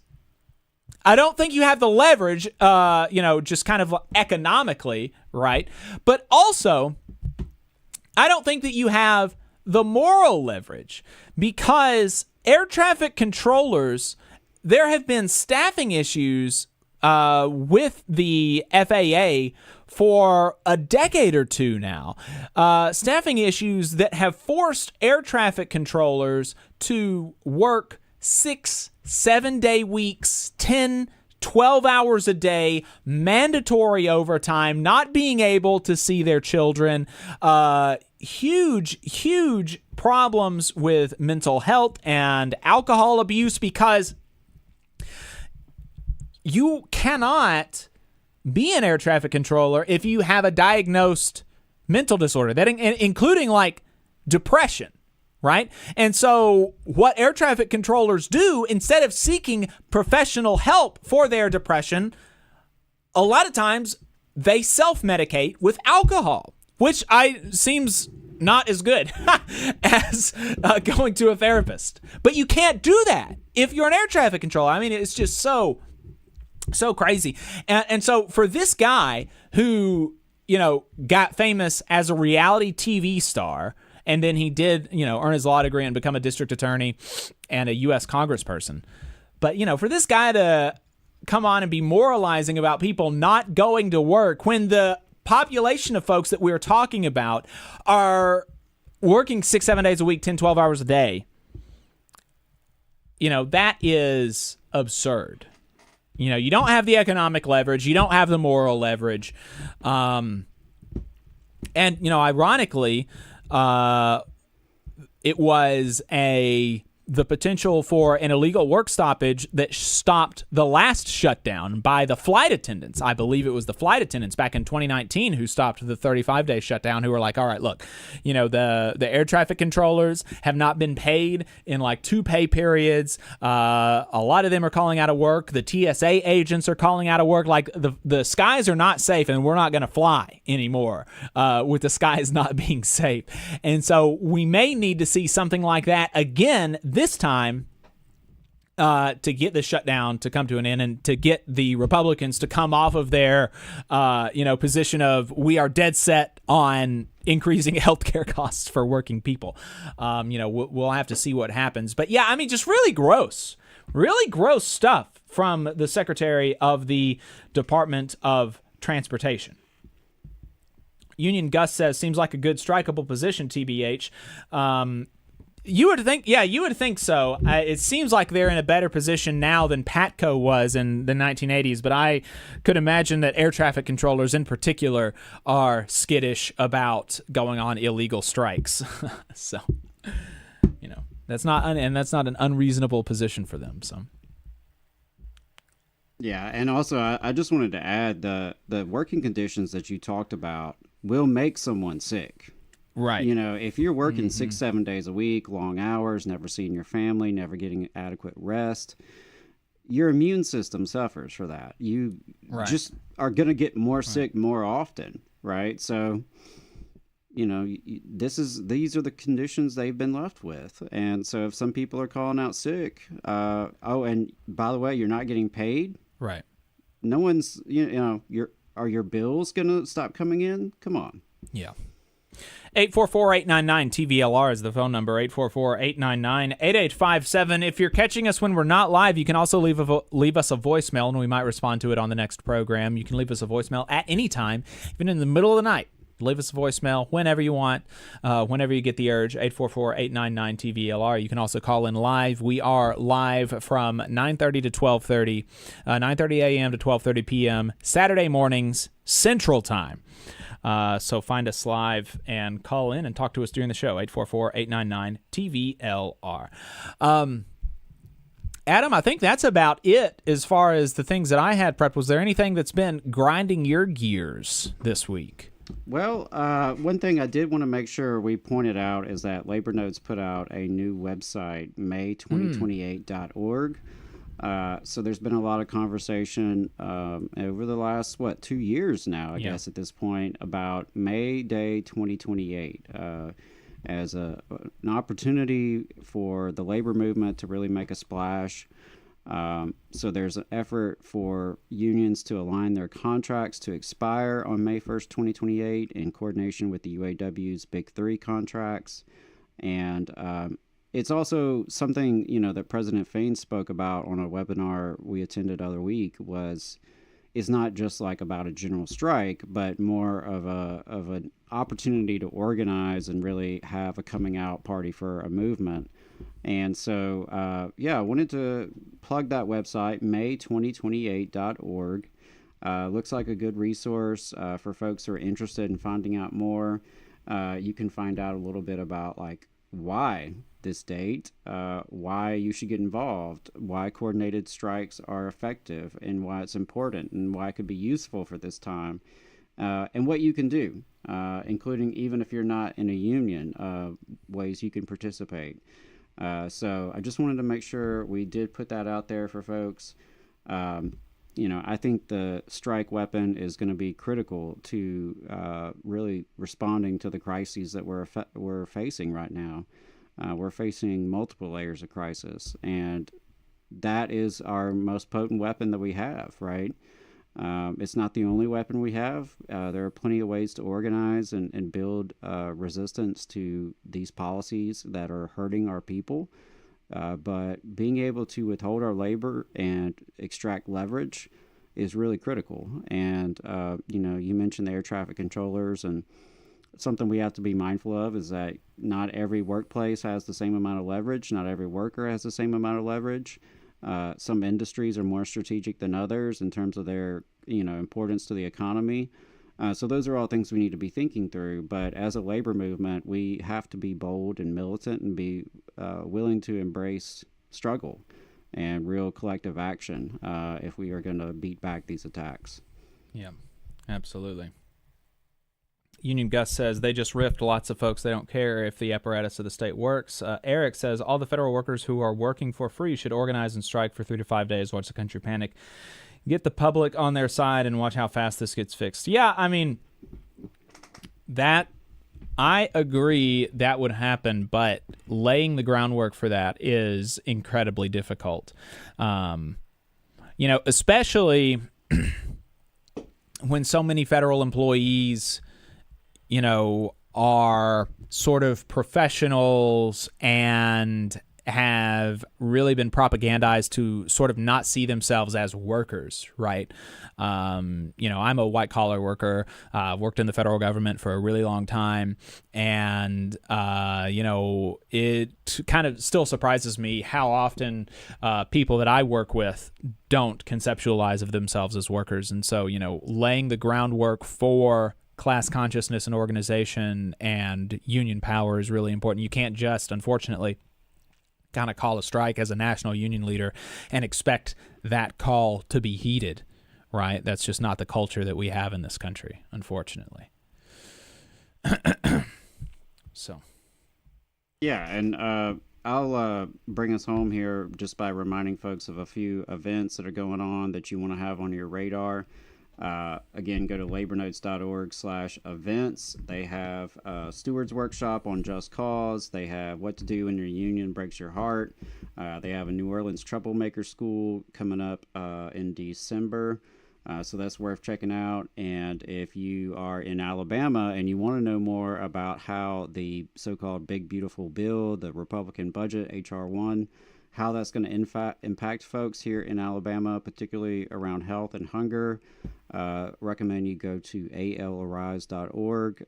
They have a couple of webinars, one in October, one in November. One's at noon, one's at 6, right? So different times, different days. You can check those out, and you can learn more that way. And, of course, next Saturday, October 18th, is going to be a national or really international day of protest. There's a lot of unions involved in this. No Kings, No Billionaires Day.